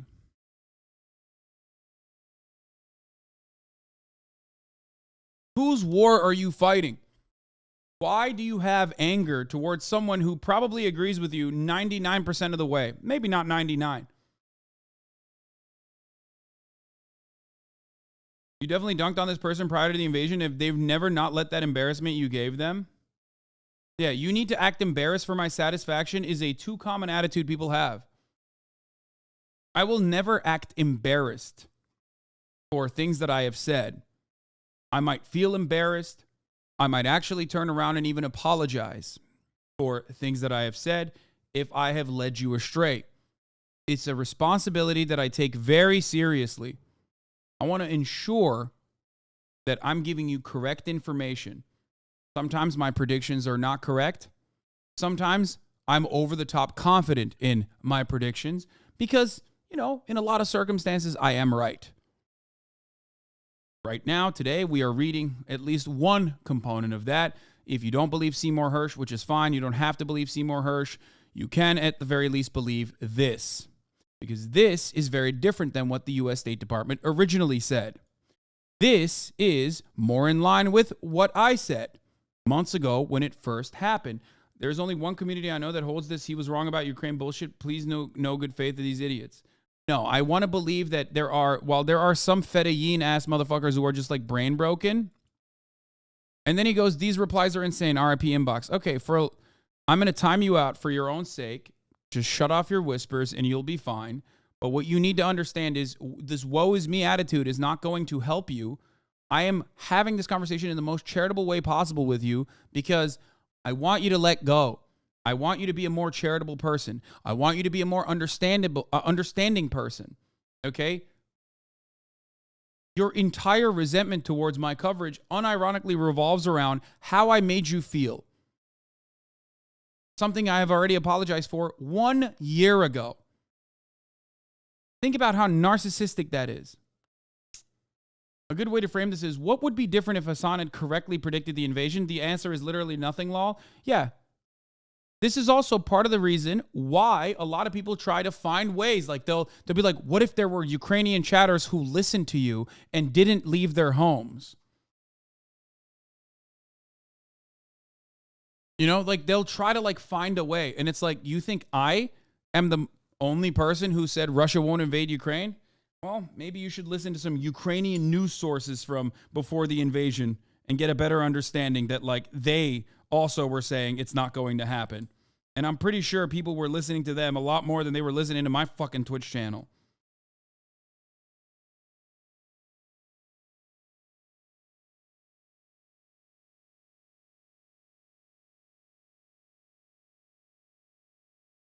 About the war, particularly beginning in fall, and that's what gets interesting, have been pretty dire. The Russians, I think the end is just a question of time. Right now, it's a question of how many more people Zelensky wants to kill of his own people. It's going to be over. What happened is the plan was to put the bomb, and I can't answer your philosophical question about why Congress isn't doing There are anything. legit Twitch streamers who said they didn't expect it, like Zepla, who lived in Ukraine. Of course they didn't expect it. Anymore. Because they were all watching me, obviously. Congress is pretty much polarized just as much. And there's also an enormous continuing hatred of all things Putin in this country, which is foreign policy disagreements are one thing, but it's very personal here. And that's not useful. But anyway, the other, I don't think there's any chance that Putin wants to take over Europe. I don't think he wants to have Ukraine tamed, but he's not interested in doing anything more. But I may be in a minority about that. Anyway, what happens is there was an exercise in June. Like, let's say Putin wants to take over Europe. With what army, motherfucker? What's going to happen? Like, how? Bro, he can't even take over Ukraine. How's he going to take over NATO countries, bro? What's he going to do? Fuck you mean, dude? Wrong. Latvia would be next if they could. Well, yeah, if they could. Bro, I'm not even kidding. I don't even think Putin could fucking take over Moldova. Okay?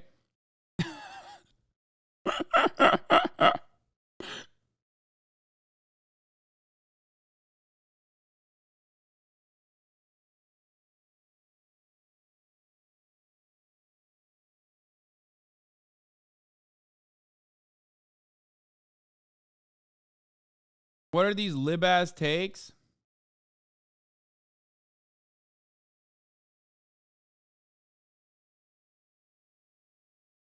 Moldovan Mama Liga will hold back the Russians on horseback? No, on cowback.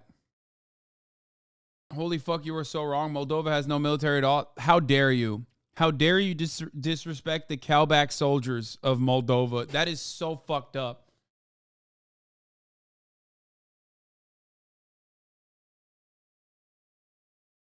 Now you've been shit on by the libs. Tie for the leftist peers to come out of the woodwork now? Yeah, I can't wait.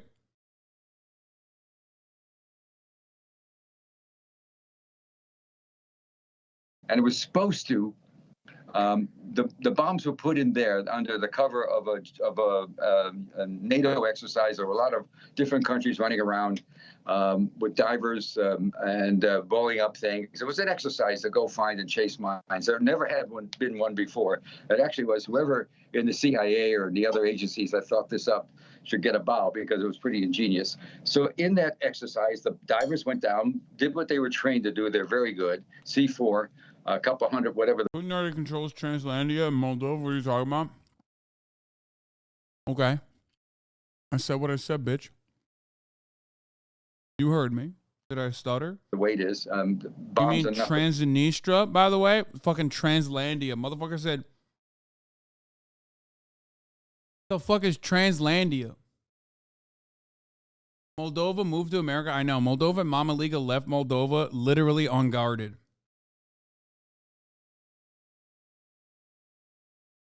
Which is kind of fucked up when you think about it. Ace41, thank you for the 5, get the subs. He fled? Yeah, I mean, to be fair, like, you know, I want him to be safe. He's a long-term community member, you know, a long-time chatter. So it's okay for him to escape. But also at the same time, like,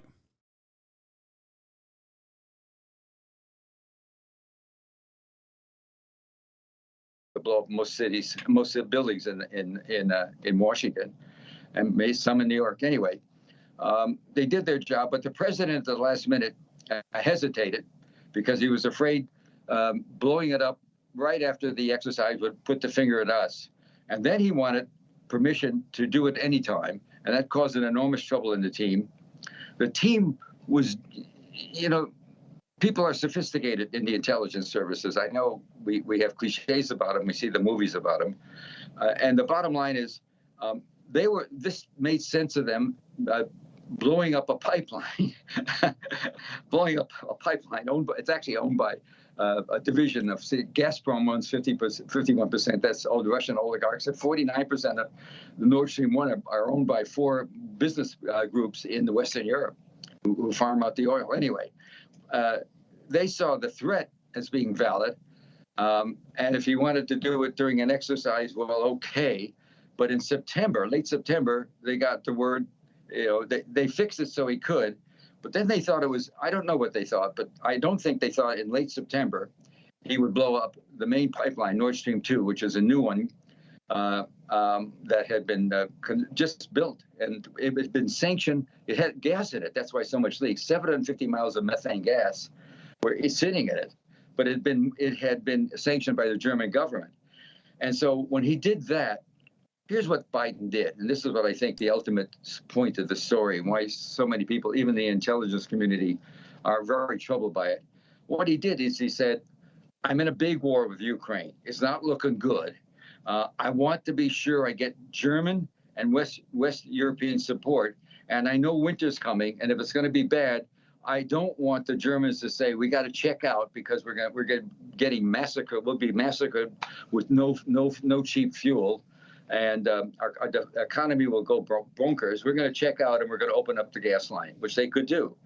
So he took away that option. And what that has done, as you know, America has been talking about ever since the first pipeline, Nord Stream 1, came online in 2011. Okay, listen. Fuck. Okay, I'm going to skip a lot of this shit. Holy fuck, did he write a lot about this? Look.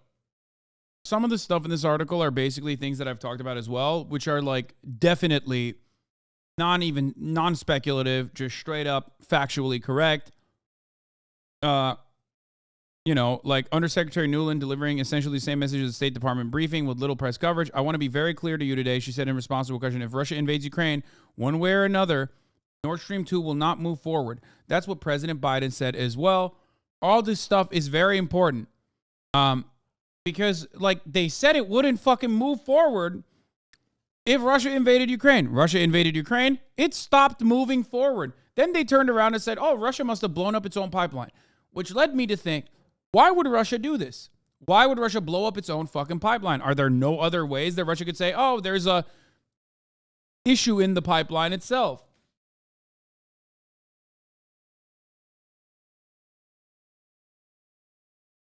Whenever things like this happen, you need to look at who stands to benefit the most from this. And in a lot of instances, you know, the fingers point to America. Isn't there still a chance for a false flag operation? 5 individuals with fake passports run a yacht owned by Ukrainians to leave evidence of her explosive. It was obvious that the intelligence services will find out which boat blew up the pipelines. Also, this would affect the relationship between U.S., Ukraine, and Germany forever. Maybe we should wait for the investigation. First of all, no, it won't. No, it won't. False flag operations are possible. In this circumstance, there is still a possibility. But what you need to remember is who stands to benefit from it.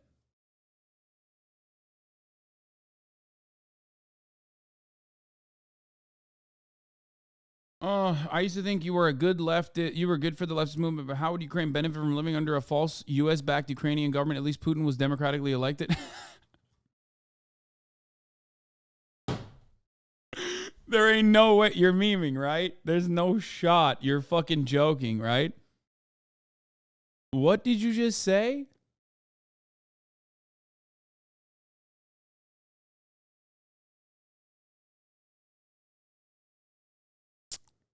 And for the... Okay, that was such an insane take that I forgot to respond to the other chatter.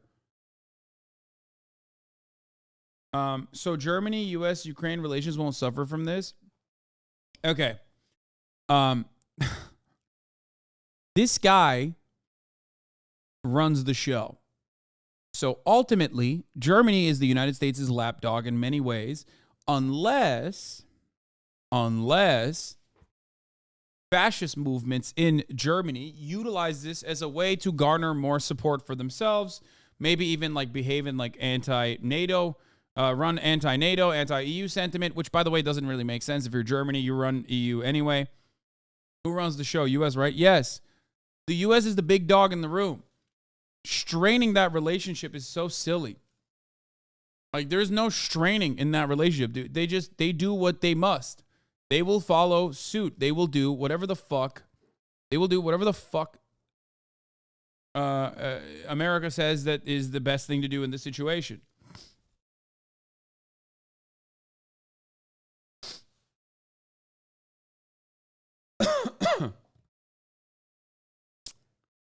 By the way, I despise us being a client state, but Reichberger also uses this claim, and we claim we aren't a sovereign country but a U.S. territory. Yeah, I know. That's the Reichberger is the best. Those guys are the fucking goats, dude. They really kind of messed up that they got arrested, honestly. They should have let him cook a little bit longer. I wanted to see what other kind of dumb shit that they would cook up. My favorite sovereign citizen monarchist movement.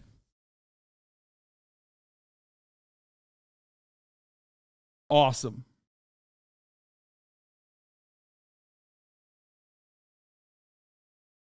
You know?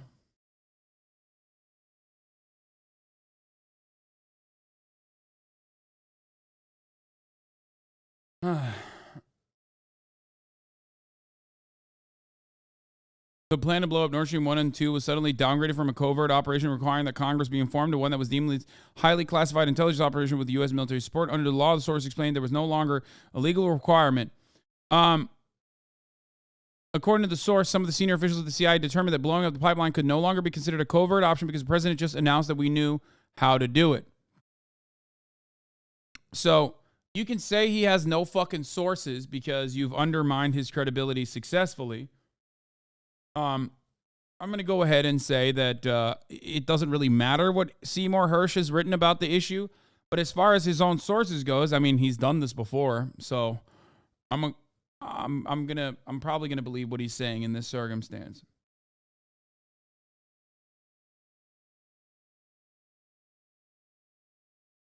Off topic, but is that the USSR flag behind you? Damn, that hurts. Those symbols were banned in my country and many more. It's like the swastika here. Over 10 years, 130K people were deported, killed, and houses burned just for my country, including my grandfather family. I'm not really judging, just asking why you have it. You're joking, right? This is a joke, right? Fucking asshole. Isn't this a copy pasta?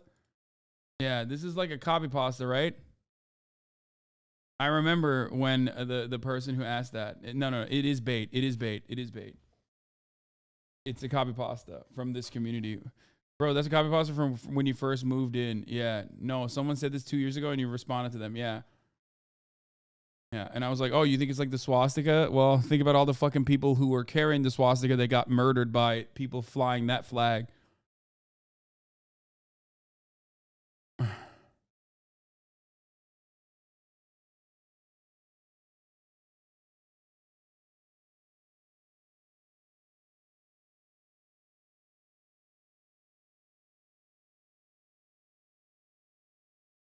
And there were years before it was being built.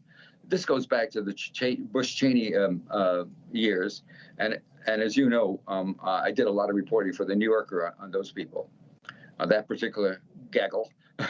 Anyway, and at that time they began to talk about the threat, the threat of gas, the threat of cheap energy for Europe, would always seen as a threat to make Europe be more palatable or more willing to trade with Russia. We always wanted to isolate Russia. This has been a theme of the last decades. Well, Simon, but can I ask you also that there are several people, obviously you've gotten criticism at times for many of your exposés, but there are some people who are saying that this particular expose does not have a whole lot of documentation, that it essentially relies on one source of one internal source, anonymous source of yours. How do you respond to those criticisms that this is much less documented than previous exposés of yours? I'll get to that, but let me finish my thought because it's a very important thought. This is true, by the way. He's right. I mean, this criticism is correct. Yo, soy boy, stop pretending to be Asian. What? Because I'm eating fucking teriyaki chicken with chopsticks? That's why I'm Asian?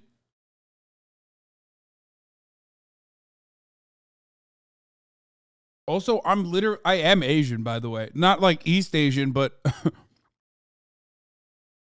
I am literally Asian. I'm Turkish, you fucking idiot. Where do you think Turkey is?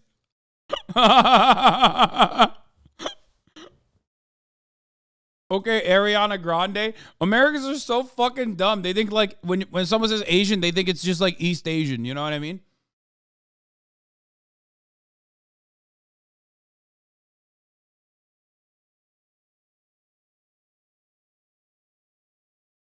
I mean, I'm white,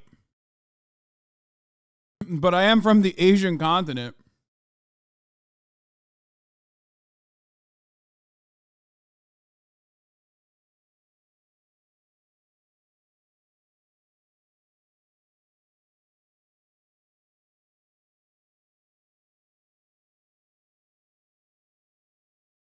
Not the Anatolian Peninsula, where his family is from on one side. The Middle East of what? Dumbass chatters. You're Middle Eastern law. Turkey, given its strong and long history of being the empire, is very diverse and difficult to explain, especially from like the same ethnocentric racial dynamics that you could try and explain other groups of people with. That's why there's Turkish people as dark as my uncle, and then Turkish people as white as myself, or even like blonde, blue-eyed Turkish people.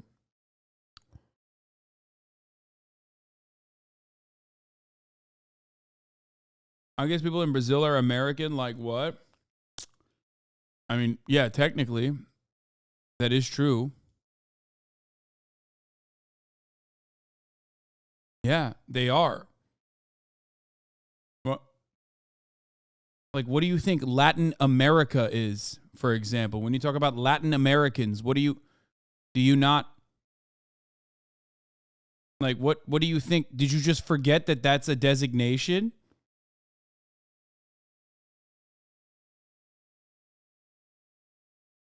Like, did you really think that was a fucking own? Like, you thought, bro, Chatter's so Ameribrain, he thought America means U.S. Like, no one says like Latin American, South American.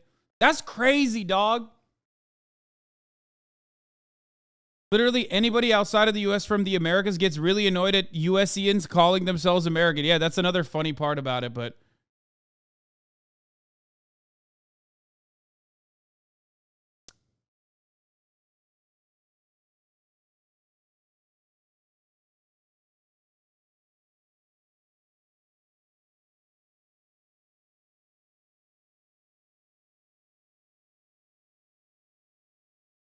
Cy Hirsch is full of shit. Ukraine did the bombing. Yeah, Ukraine did the bombing. Doesn't actually mean that Cy Hirsch is full of shit, for the record. I need you to understand that, because, like, Ukraine doesn't do anything without America's, at least, like, go ahead, knowledge, lack of interest in stopping their actions, operations. So, you know, the fear was Europe would pass away, walk away from the war. And now what he's done, and you have to lift it up a little bit. There you go. There. Now what he's done is he's told Europe, you're second rate. And I think the consequences of this for the Europeans are going to be horrific. This has cut into the notion that they can depend totally on America, even in a crisis. And I think it's going to undercut NATO, which I always found to be supremely useless. But certainly the European countries are going to be, I know people that are paying 5 times as much now for electricity. People are paying 3 or 4 times more for gas. There's not enough of it. It's very expensive. It's colder now than it was in the fall. They had a light fall because of climate change, if you want to believe it or not. And anyway, I think the consequences politically for us are enormous. I think the reason that Biden and his people in the White House have denied the story and continue to deny it, and get accepted by some of the press, my old newspaper, the New York Times. I don't know why they're not doing more reporting on this instead of relying on a denial and walking away from the story. Ditto for the Washington Post. I think the consequence. Bro, this is actually a really interesting point that Chapo did make. I don't think they called him a CIA stooge, but Chapo did make this point, Will Menaker specifically, who said, if there was proof, conclusive proof, that Russia actually did the bombing, do you really think American news sources like the New York Times would not be endlessly reporting it rather than just like kind of letting this whole thing go? They were like, oopsie, it blew up. It's probably Russia. Let's move on. Do you really think that if there was conclusive evidence, anything, and by the way, the intelligence community is very good at finding evidence. Let's be fucking real. They're also very good at hiding evidence, usually. But you think they fucking have, if they had any evidence that it was definitely Russia, you think they would just not fucking talk about it? And don't forget fabricating evidence too. Yeah, they literally lie and shit, you know?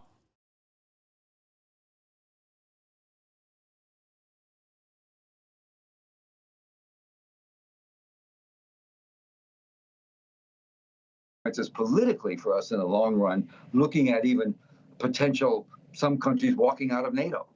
If that's what he thinks, that our being cold is less important than him keeping a war going that he's not going to win, it strikes me. As for the source question, I've been doing this so long, I'm not bothered by the fact that the government attacks me and that my old newspaper, the New York Times, hasn't written a word about it. I find it sort of, that's where we are. That's why people like me are in Substack. It's a self-publishing thing. I don't have to worry about censorship or second thoughts. But I don't talk about sources. I just, I'm lucky. I've had for 20 or 30 years people inside. Yeah, you're right.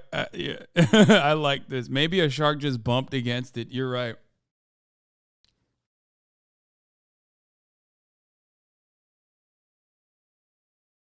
I like that. I mean, it's better.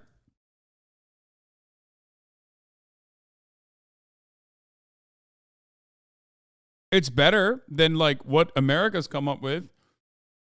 America's original inclination was, oh, it's probably Russia.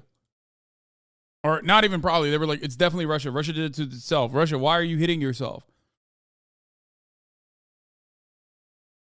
So maybe Shark Bumpe against it is literally just like a better idea. Side who not only are faithful to what they're doing, but also are not afraid to be critical of it. And so that's the kind of source that, reporters, dream about. And I've had people like that for forever, and I still do. And so there's been a lot of criticism. One of the things I will get to your point about criticism. One of the criticisms of the open source people, OSINT, it's a very big part of the world now. There are people that monitor air traffic and boat traffic and all that. And there's some 2 or 3 different groups have produced statements saying that none of the things they see tracks with my story. And I would say about that, if you're in the defend yourself, defend your use of a single anonymous source. Oh, I've been doing this a long time. People are trying to censor me, so just trust me in my single anonymous source. What the fuck? I mean, if I think there's one person who you could who could technically say that, it is him, because time and time again he has gone against the overwhelming narrative and has been right. But I do agree that like having one anonymous source, which is fine, you can have an anonymous source, but not even enough on background. Like having only one source does kind of render the article a little, it turned it into a bit of a wash. So, but ultimately it doesn't matter because like he does have credibility. I mean, it's literally the same thing as what the New York Times did in the article. Brother, that's part of the reason why I shit on the New York Times, though. And worst of all, New York Times will just turn around and fucking say, oh, yeah, it's just the anonymous sources in the State Department. Or just, they won't even be anonymous. They'll just literally be like, yeah, it was the State Department person. So, oh, I'm agreeing with you against that chatter. Oh, okay.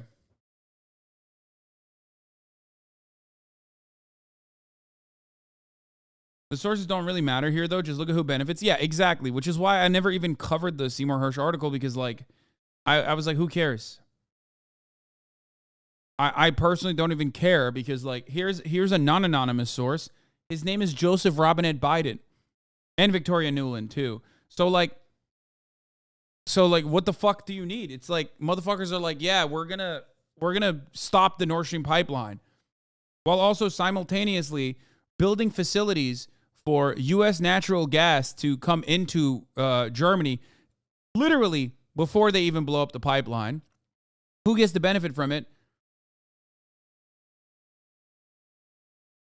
Who gets the benefit from this the most? American fossil fuel producers. America can continue to say, like, Russia is crazy or whatever the fuck. Like, who cares? You know, you already have like a very obvious party that wins a lot in this regard and a party that loses. The intelligence community, you've been running COVID ops for years, and you're in Norway. We're working very closely with the Norwegians on this, who, by the way, have increased their production of oil to Europe by double it. It was, I don't know the exact numbers, but it's gone up at least double, maybe even more than that, 2.5 times as much now without the pipeline. But certainly, the first thing you look at is how to take care of open source people, make them think what happened isn't happening. I mean, that's so obvious to me, but not to them. And so. Sai, I wanted to go to what Ned Price said at the State Department. Sam Husseini of the Institute for Public Accuracy questioned the State Department spokesperson about your reporting last week.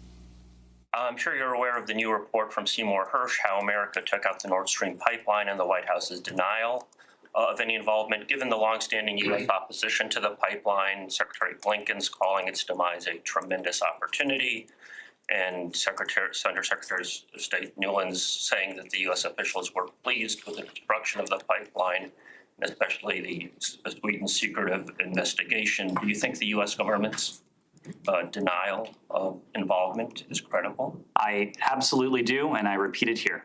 Anything So else? let me follow up on that, if I might. Have you or anybody else at the State Department been in communication with German, Norwegian ambassadors or other allies or officials on this matter? On the matter of Nord Stream 2? On the matter of the latest allegations, which give a fairly, I mean, it's one anonymous source, but it is a fairly detailed. It would not be.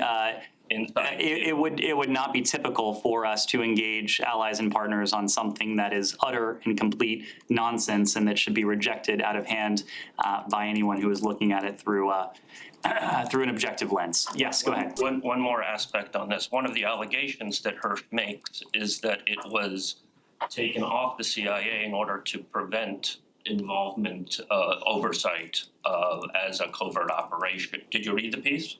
I'm familiar with it. One of his allegations is that it was taken off the CIA. Look, rather than let this propaganda be aired in. Oh yeah, hit him with the propaganda, dude. I'm not gonna let this Kremlin propaganda continue, Sweaty. Not on my watch, bro. Your job is literally propaganda. Like, that's crazy. That's crazy, bro. Your job is to literally do propaganda at the behest of the fucking State Department. What are you doing? But again, they can play.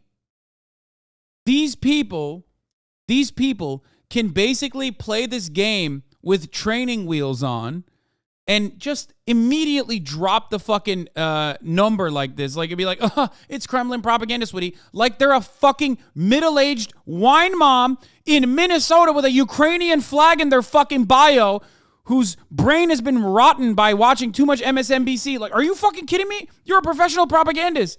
Do a better job, you fucking idiot. But it doesn't matter because so much of the media is on board that, like, you can get away with saying this because plenty of people will go, yeah, that's right. That is Kremlin propaganda, actually. That's mind-boggling to me. That, like, the American government's top PR guy is literally saying, that's Kremlin propaganda, Sweaty. That's crazy. You're not a Ukrainian flag bio lib, dude. You can't be fucking just using that. In the briefing room. But let me just say, it is a fundamental misunderstanding of oversight in our U.S. Congress. Beyond getting his facts entirely wrong, as he has before in very high-profile ways, it is a fundamental misunderstanding to suggest that our intelligence community is not subject to oversight. Anyone who writes that, who writes anything like that... Russia blaming the U.S. calls for UN probe of Nord Stream. Following Seymour Hersh's bombshell on the U.S. destruction of the Nord Stream pipeline, Russia has called for an independent UN commission to investigate the allegations. The United States opposes such an investigation. What does Washington have to hide? Not only is that, but also we are now living in the today world. This is no longer February 22nd. This is now March 7th. And on March 7th, the United States already has conceded that it wasn't Russia, and it's probably Ukraine-backed groups that sabotage the pipelines. And that's the main point. So talking about Seymour Hersh left and right, back and forth, whether he has enough sources, whether he doesn't have enough sources, none of that fucking matters because the United States State Department sucked the cock that they didn't want to suck. And they had to go out and come up with a different strat. And they had a lot of time to do that. And yet, because they have gotten so comfortable with how much work the mainstream media does in brainwashing dumbasses that even get all of their news from independent sources like YouTubers and people like myself that come in here and defend the State Department without getting paid by them, that they don't have to say anything. They just be like, yeah, someone did it, not us. And then that's it. That's it. And we move on. Everyone forgets about the fact that, like, everyone forgets about how we got here. Everyone forgets that, like, people turned around and said it was definitely Russia.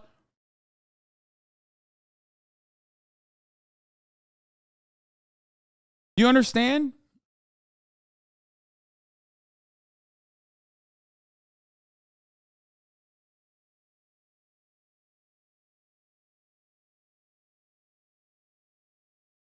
It's crazy.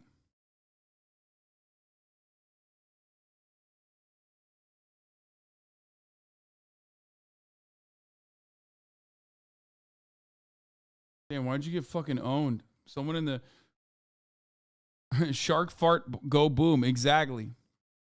BS, thank you for the 5. Get the subs. Ukraine and its allies have been seen by some officials as having the most logical potential to motive. Wait, what? Ukraine and its allies have been seen by some officials as having the most logical potential motive to attack the pipelines. That's not what the New York Times was writing literally a week ago. Wait, since when?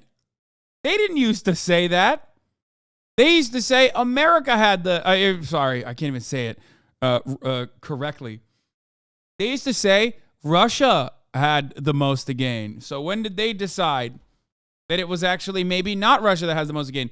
They have opposed the project for years, calling it a national security threat because it would allow Russia to sell more gas easily to Europe. First of all, you said that. America said that. Suck my dick, New York Times. What the fuck? Bro, they are throwing Ukraine under the bus. They're pulling a Kurdish militia move on an entire nation state right now, which is crazy. You can get away with it when you do it to a fucking Kurdish militias, which, 35 million Kurds live in a state of disarray, no nation state for them, right?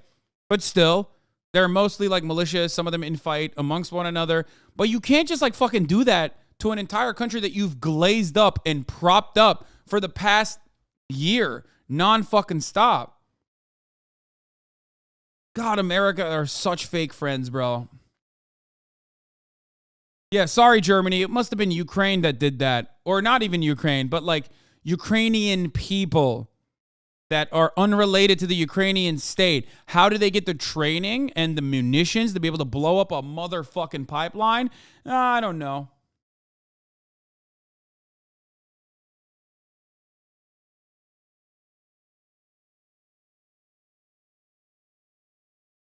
You need to get laid, bro. Every euphemism is mad horny today. Yeah. One thing I don't understand about people, especially on the left's argument, is that Ukraine belongs to the Russian sphere of influence. What gives a country a right to do a sphere of influence? Should we leave Palestine to rot because it's under Israel's sphere of influence and they have nuclear weapons? I don't make that argument.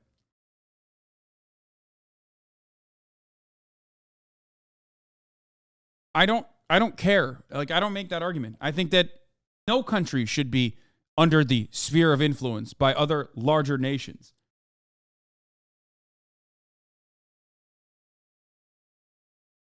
I don't even know who's making this argument. Wild how this isn't an international breaking news story. People will talk about it.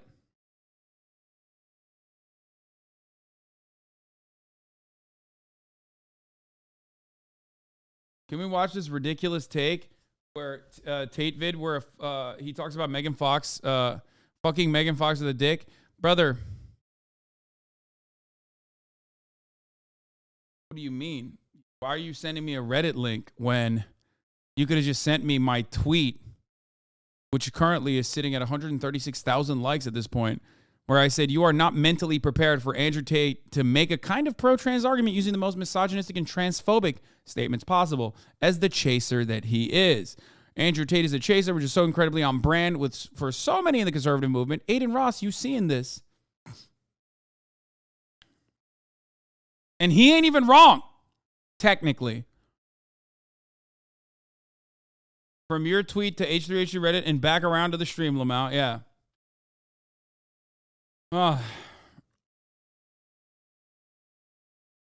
You've literally made this argument using Buck Angel. Yes, I've kind of made a similar argument, even though passing is not like the most important thing, obviously, for someone's identity to be of value. It's not. I just use it as a gender is a performance. I just use it as an argument for stating that gender is a performance. Ultimately, it's an expression, and it's socially learned. We're gonna talk about this in a second, though. Let me just wrap this shit up.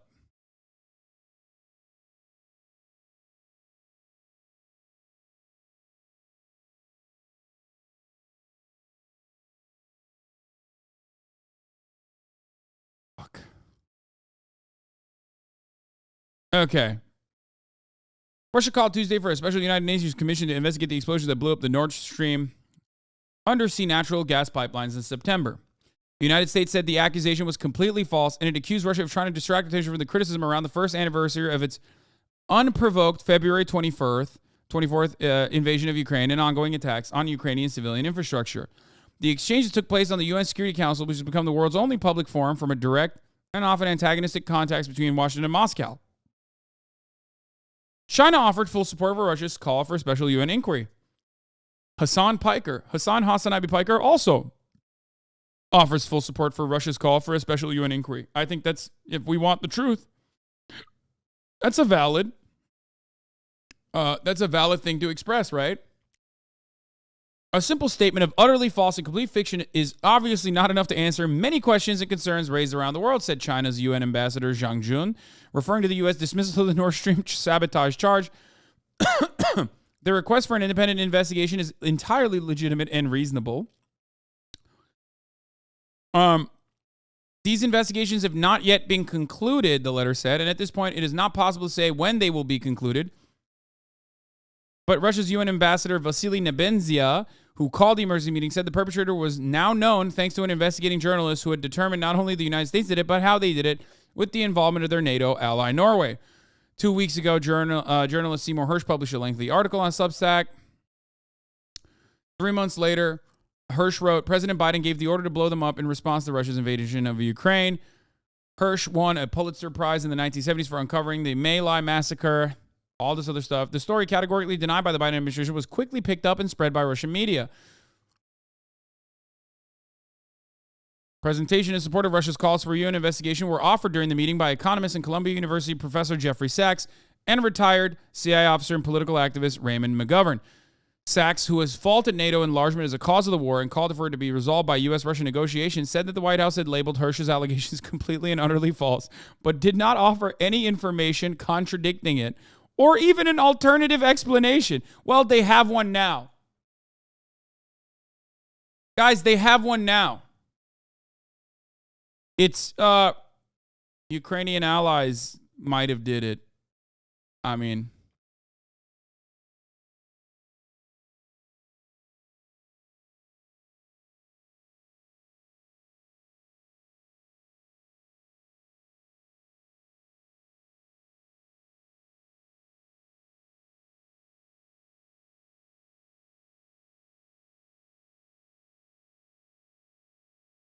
McGovern, a former senior CIA analyst who works on arms control during the Cold War, said, I associate myself completely with Sachs. He also noted that NATO had expanded its membership in Eastern Europe despite the promise not to do so. Nebenzia said that countries investigating Nord Stream sabotage have not kept Russia informed of their inquiries, that they had rebuffed Moscow's offers to participate. You know what's funny? I think the funniest counter to this would be, well, Russia did it to themselves by invading Ukraine, which prompted Ukraine and Ukrainian allies, including CIA, covert operations, to blow up the pipelines because they invaded Ukraine. That is going to be the final, the final spin on this story, which is going to be very funny. And then this very same people who were like, Russia did it actually, that came in and said, Russia did it actually, are going to fucking turn around and now make that argument like they didn't actually say Russia did it to itself by blowing it up on their own. No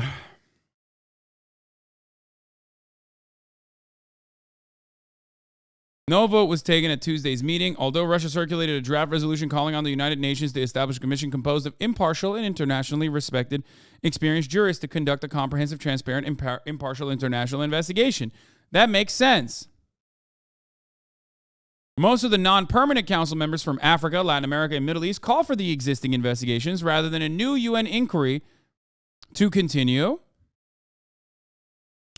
But as has frequently happened during the Ukraine-related council meetings over the past year, lines were drawn by 5 permanent members, with Russia and China on one side and United States, Britain, and France on the other. Wait. So you're telling me that America said we don't want an independent UN investigation into who blew up the pipelines? What? Huh. That's so odd. Why would they not want that to...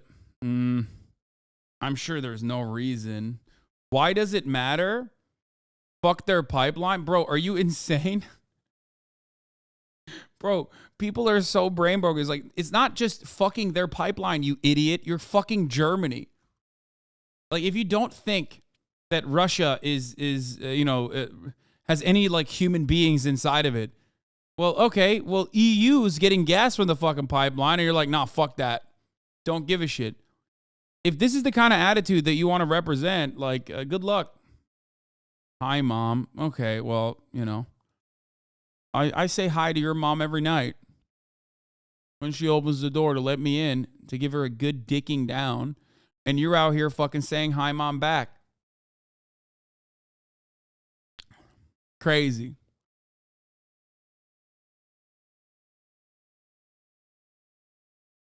John Kelly, political counsel of the American UN mission, told the council that rather than entertain completely false allegations, we wish Russia would apply urgency to myriad reports of violations of international human rights law. Dude, that's insane that they're like, dude, don't even, what? You want an investigation? Fuck that. Actually, fuck that. Let's not do that. How about we investigate the human rights violations, which they are investigating, for the record. They literally just went, nah, dude. No. Fuck that, dude. Nah, no shot. Like, okay, well, that's already happening. And it is valid to do this, by the way. I am an impartial person in this regard. It is totally valid to investigate the international human rights law violations that Russia is causing. Okay?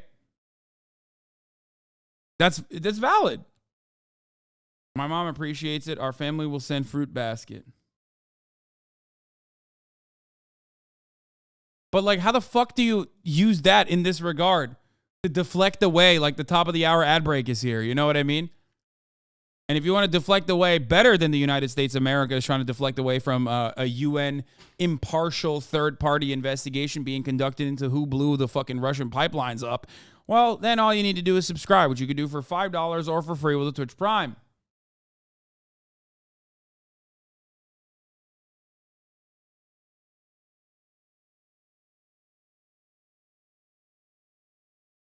That's right. Because at the top of the hour, there's a streamer and ad break. If you no longer want to see those ads, all you need to do is subscribe for $5 or for free. Germany took barely any gas at the time the pipeline was destroyed, so it was kind of stupid to act like Germany is suffering greatly under its consequences. Yeah, where is Germany making up that additional gas from, though? And also, remember, Germany's taking barely any gas at the time because, as Seymour Hersh also correctly pointed out, Germany had a relatively warmer fall. But that doesn't change the reality that in the winter, they're still going to need a lot more. And it's not about like whether you can get gas. You can always get gas from somewhere. What matters is how much that gas is going to cost. Keisha, thank you for the 5 get the subs, which cost $5 a pop, which allows $5 people to no longer see the ads at the top of the hour. Germany's permanently losing manufacturing jobs to China. BASF outlines further cost cutting and 2,600 job losses as it downsizes in Germany.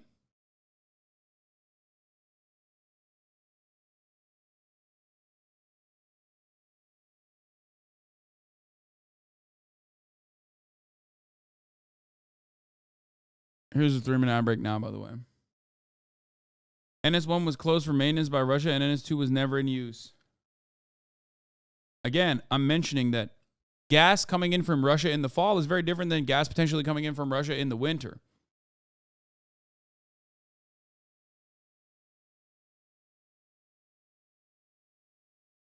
And someone living in Germany, this has definitely been felt by everyone. My rent increased $200 a month, $200 a month just for gas costs.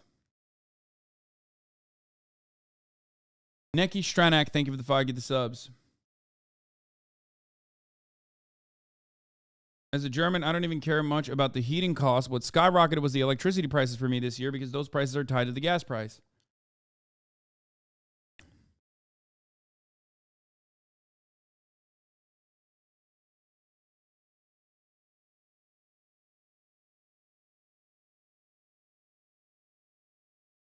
Anyway. should not be That's not what believed he on wrote. any No. fact that he or He she puts wrote forward. that it was taken off of a CIA and put under military in order to prevent. Our military is also subject to rigorous oversight. That's my Go ahead. question. That's my Yes, question. the answer is yes.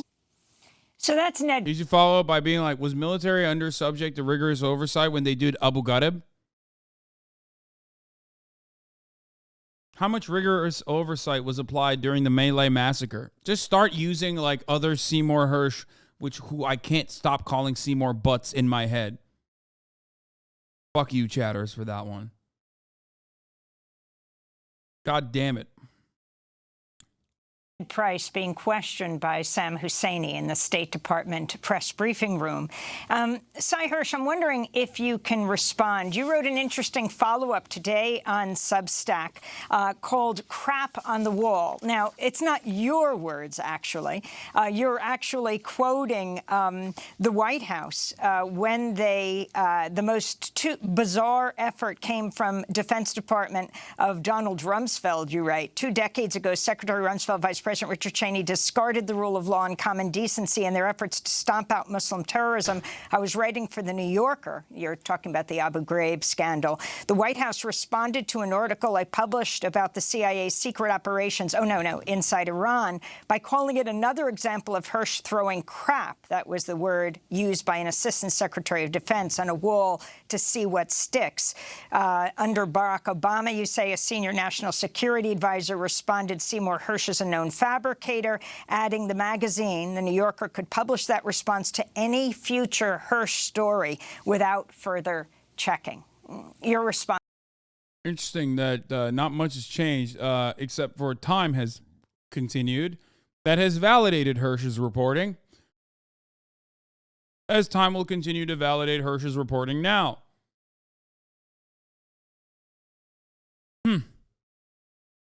That's interesting. It's so odd that like anyone that doesn't abide by the State Department propaganda will always get slurred, smeared, and pushed aside and owned into oblivion. And yet motherfuckers that wrote articles talking about the definite weapons of ass destruction that existed in Iraq are elevated to the highest states of media. How does that keep working like that? It's so strange because the guys that are telling the truth, even if it goes against the overwhelming narrative, just get fucking bullied relentlessly. It's so odd.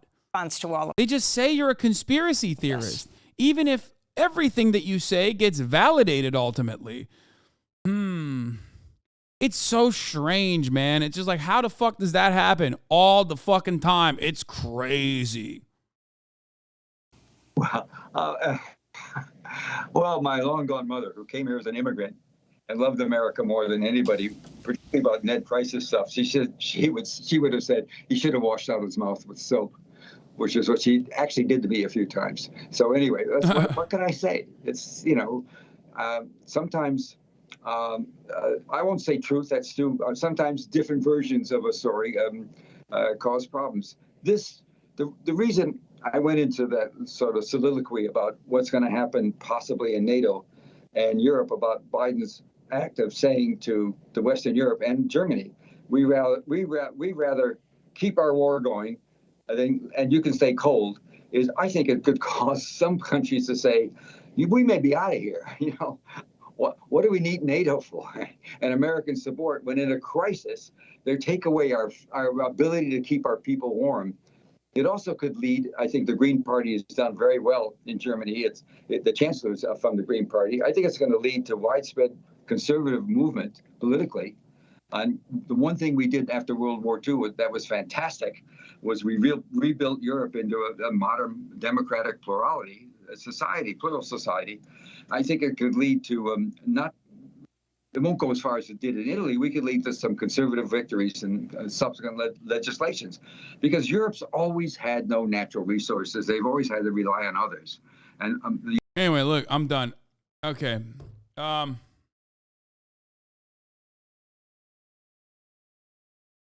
chancellor is not from the Green Party. Yeah. It doesn't matter. We got nothing out of this video. this is part of the reason why I didn't want to cover the Seymour Hersh story, because, like, while I agree with him, I don't think there's anything new there. Like, just look at significantly more important facts, like Joe Biden, which he also covered in his story. It's just like there is so much there. Or who gets the gain from this? You know what I mean?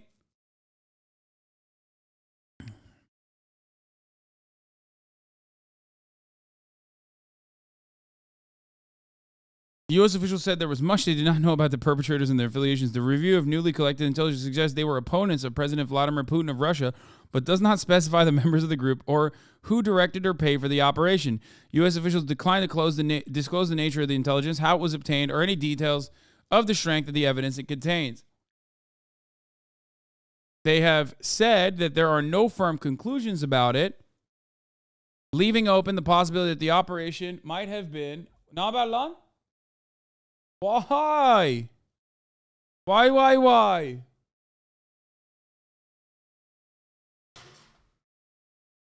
Selamun aleyküm. Dün mü ayrıldık lan? Göt. Gel lan buraya. Bir öpeyim. Murat's here.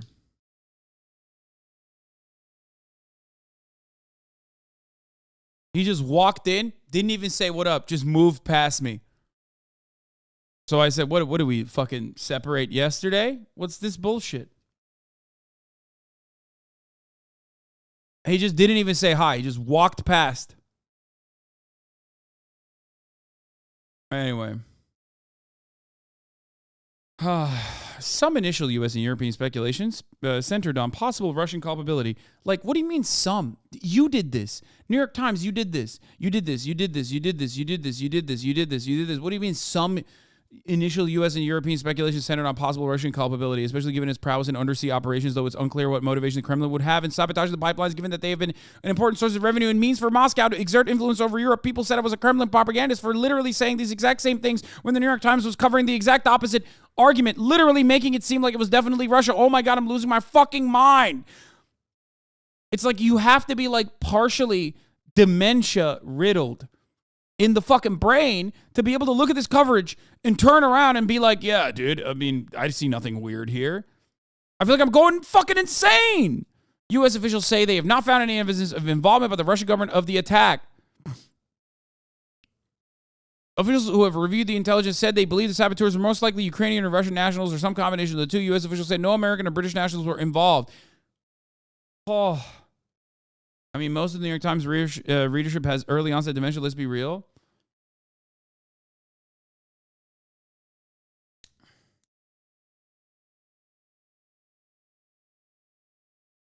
The explosions were most likely planned with the help of experienced divers who do not appear to be working for military intelligence services. Yeah, totally.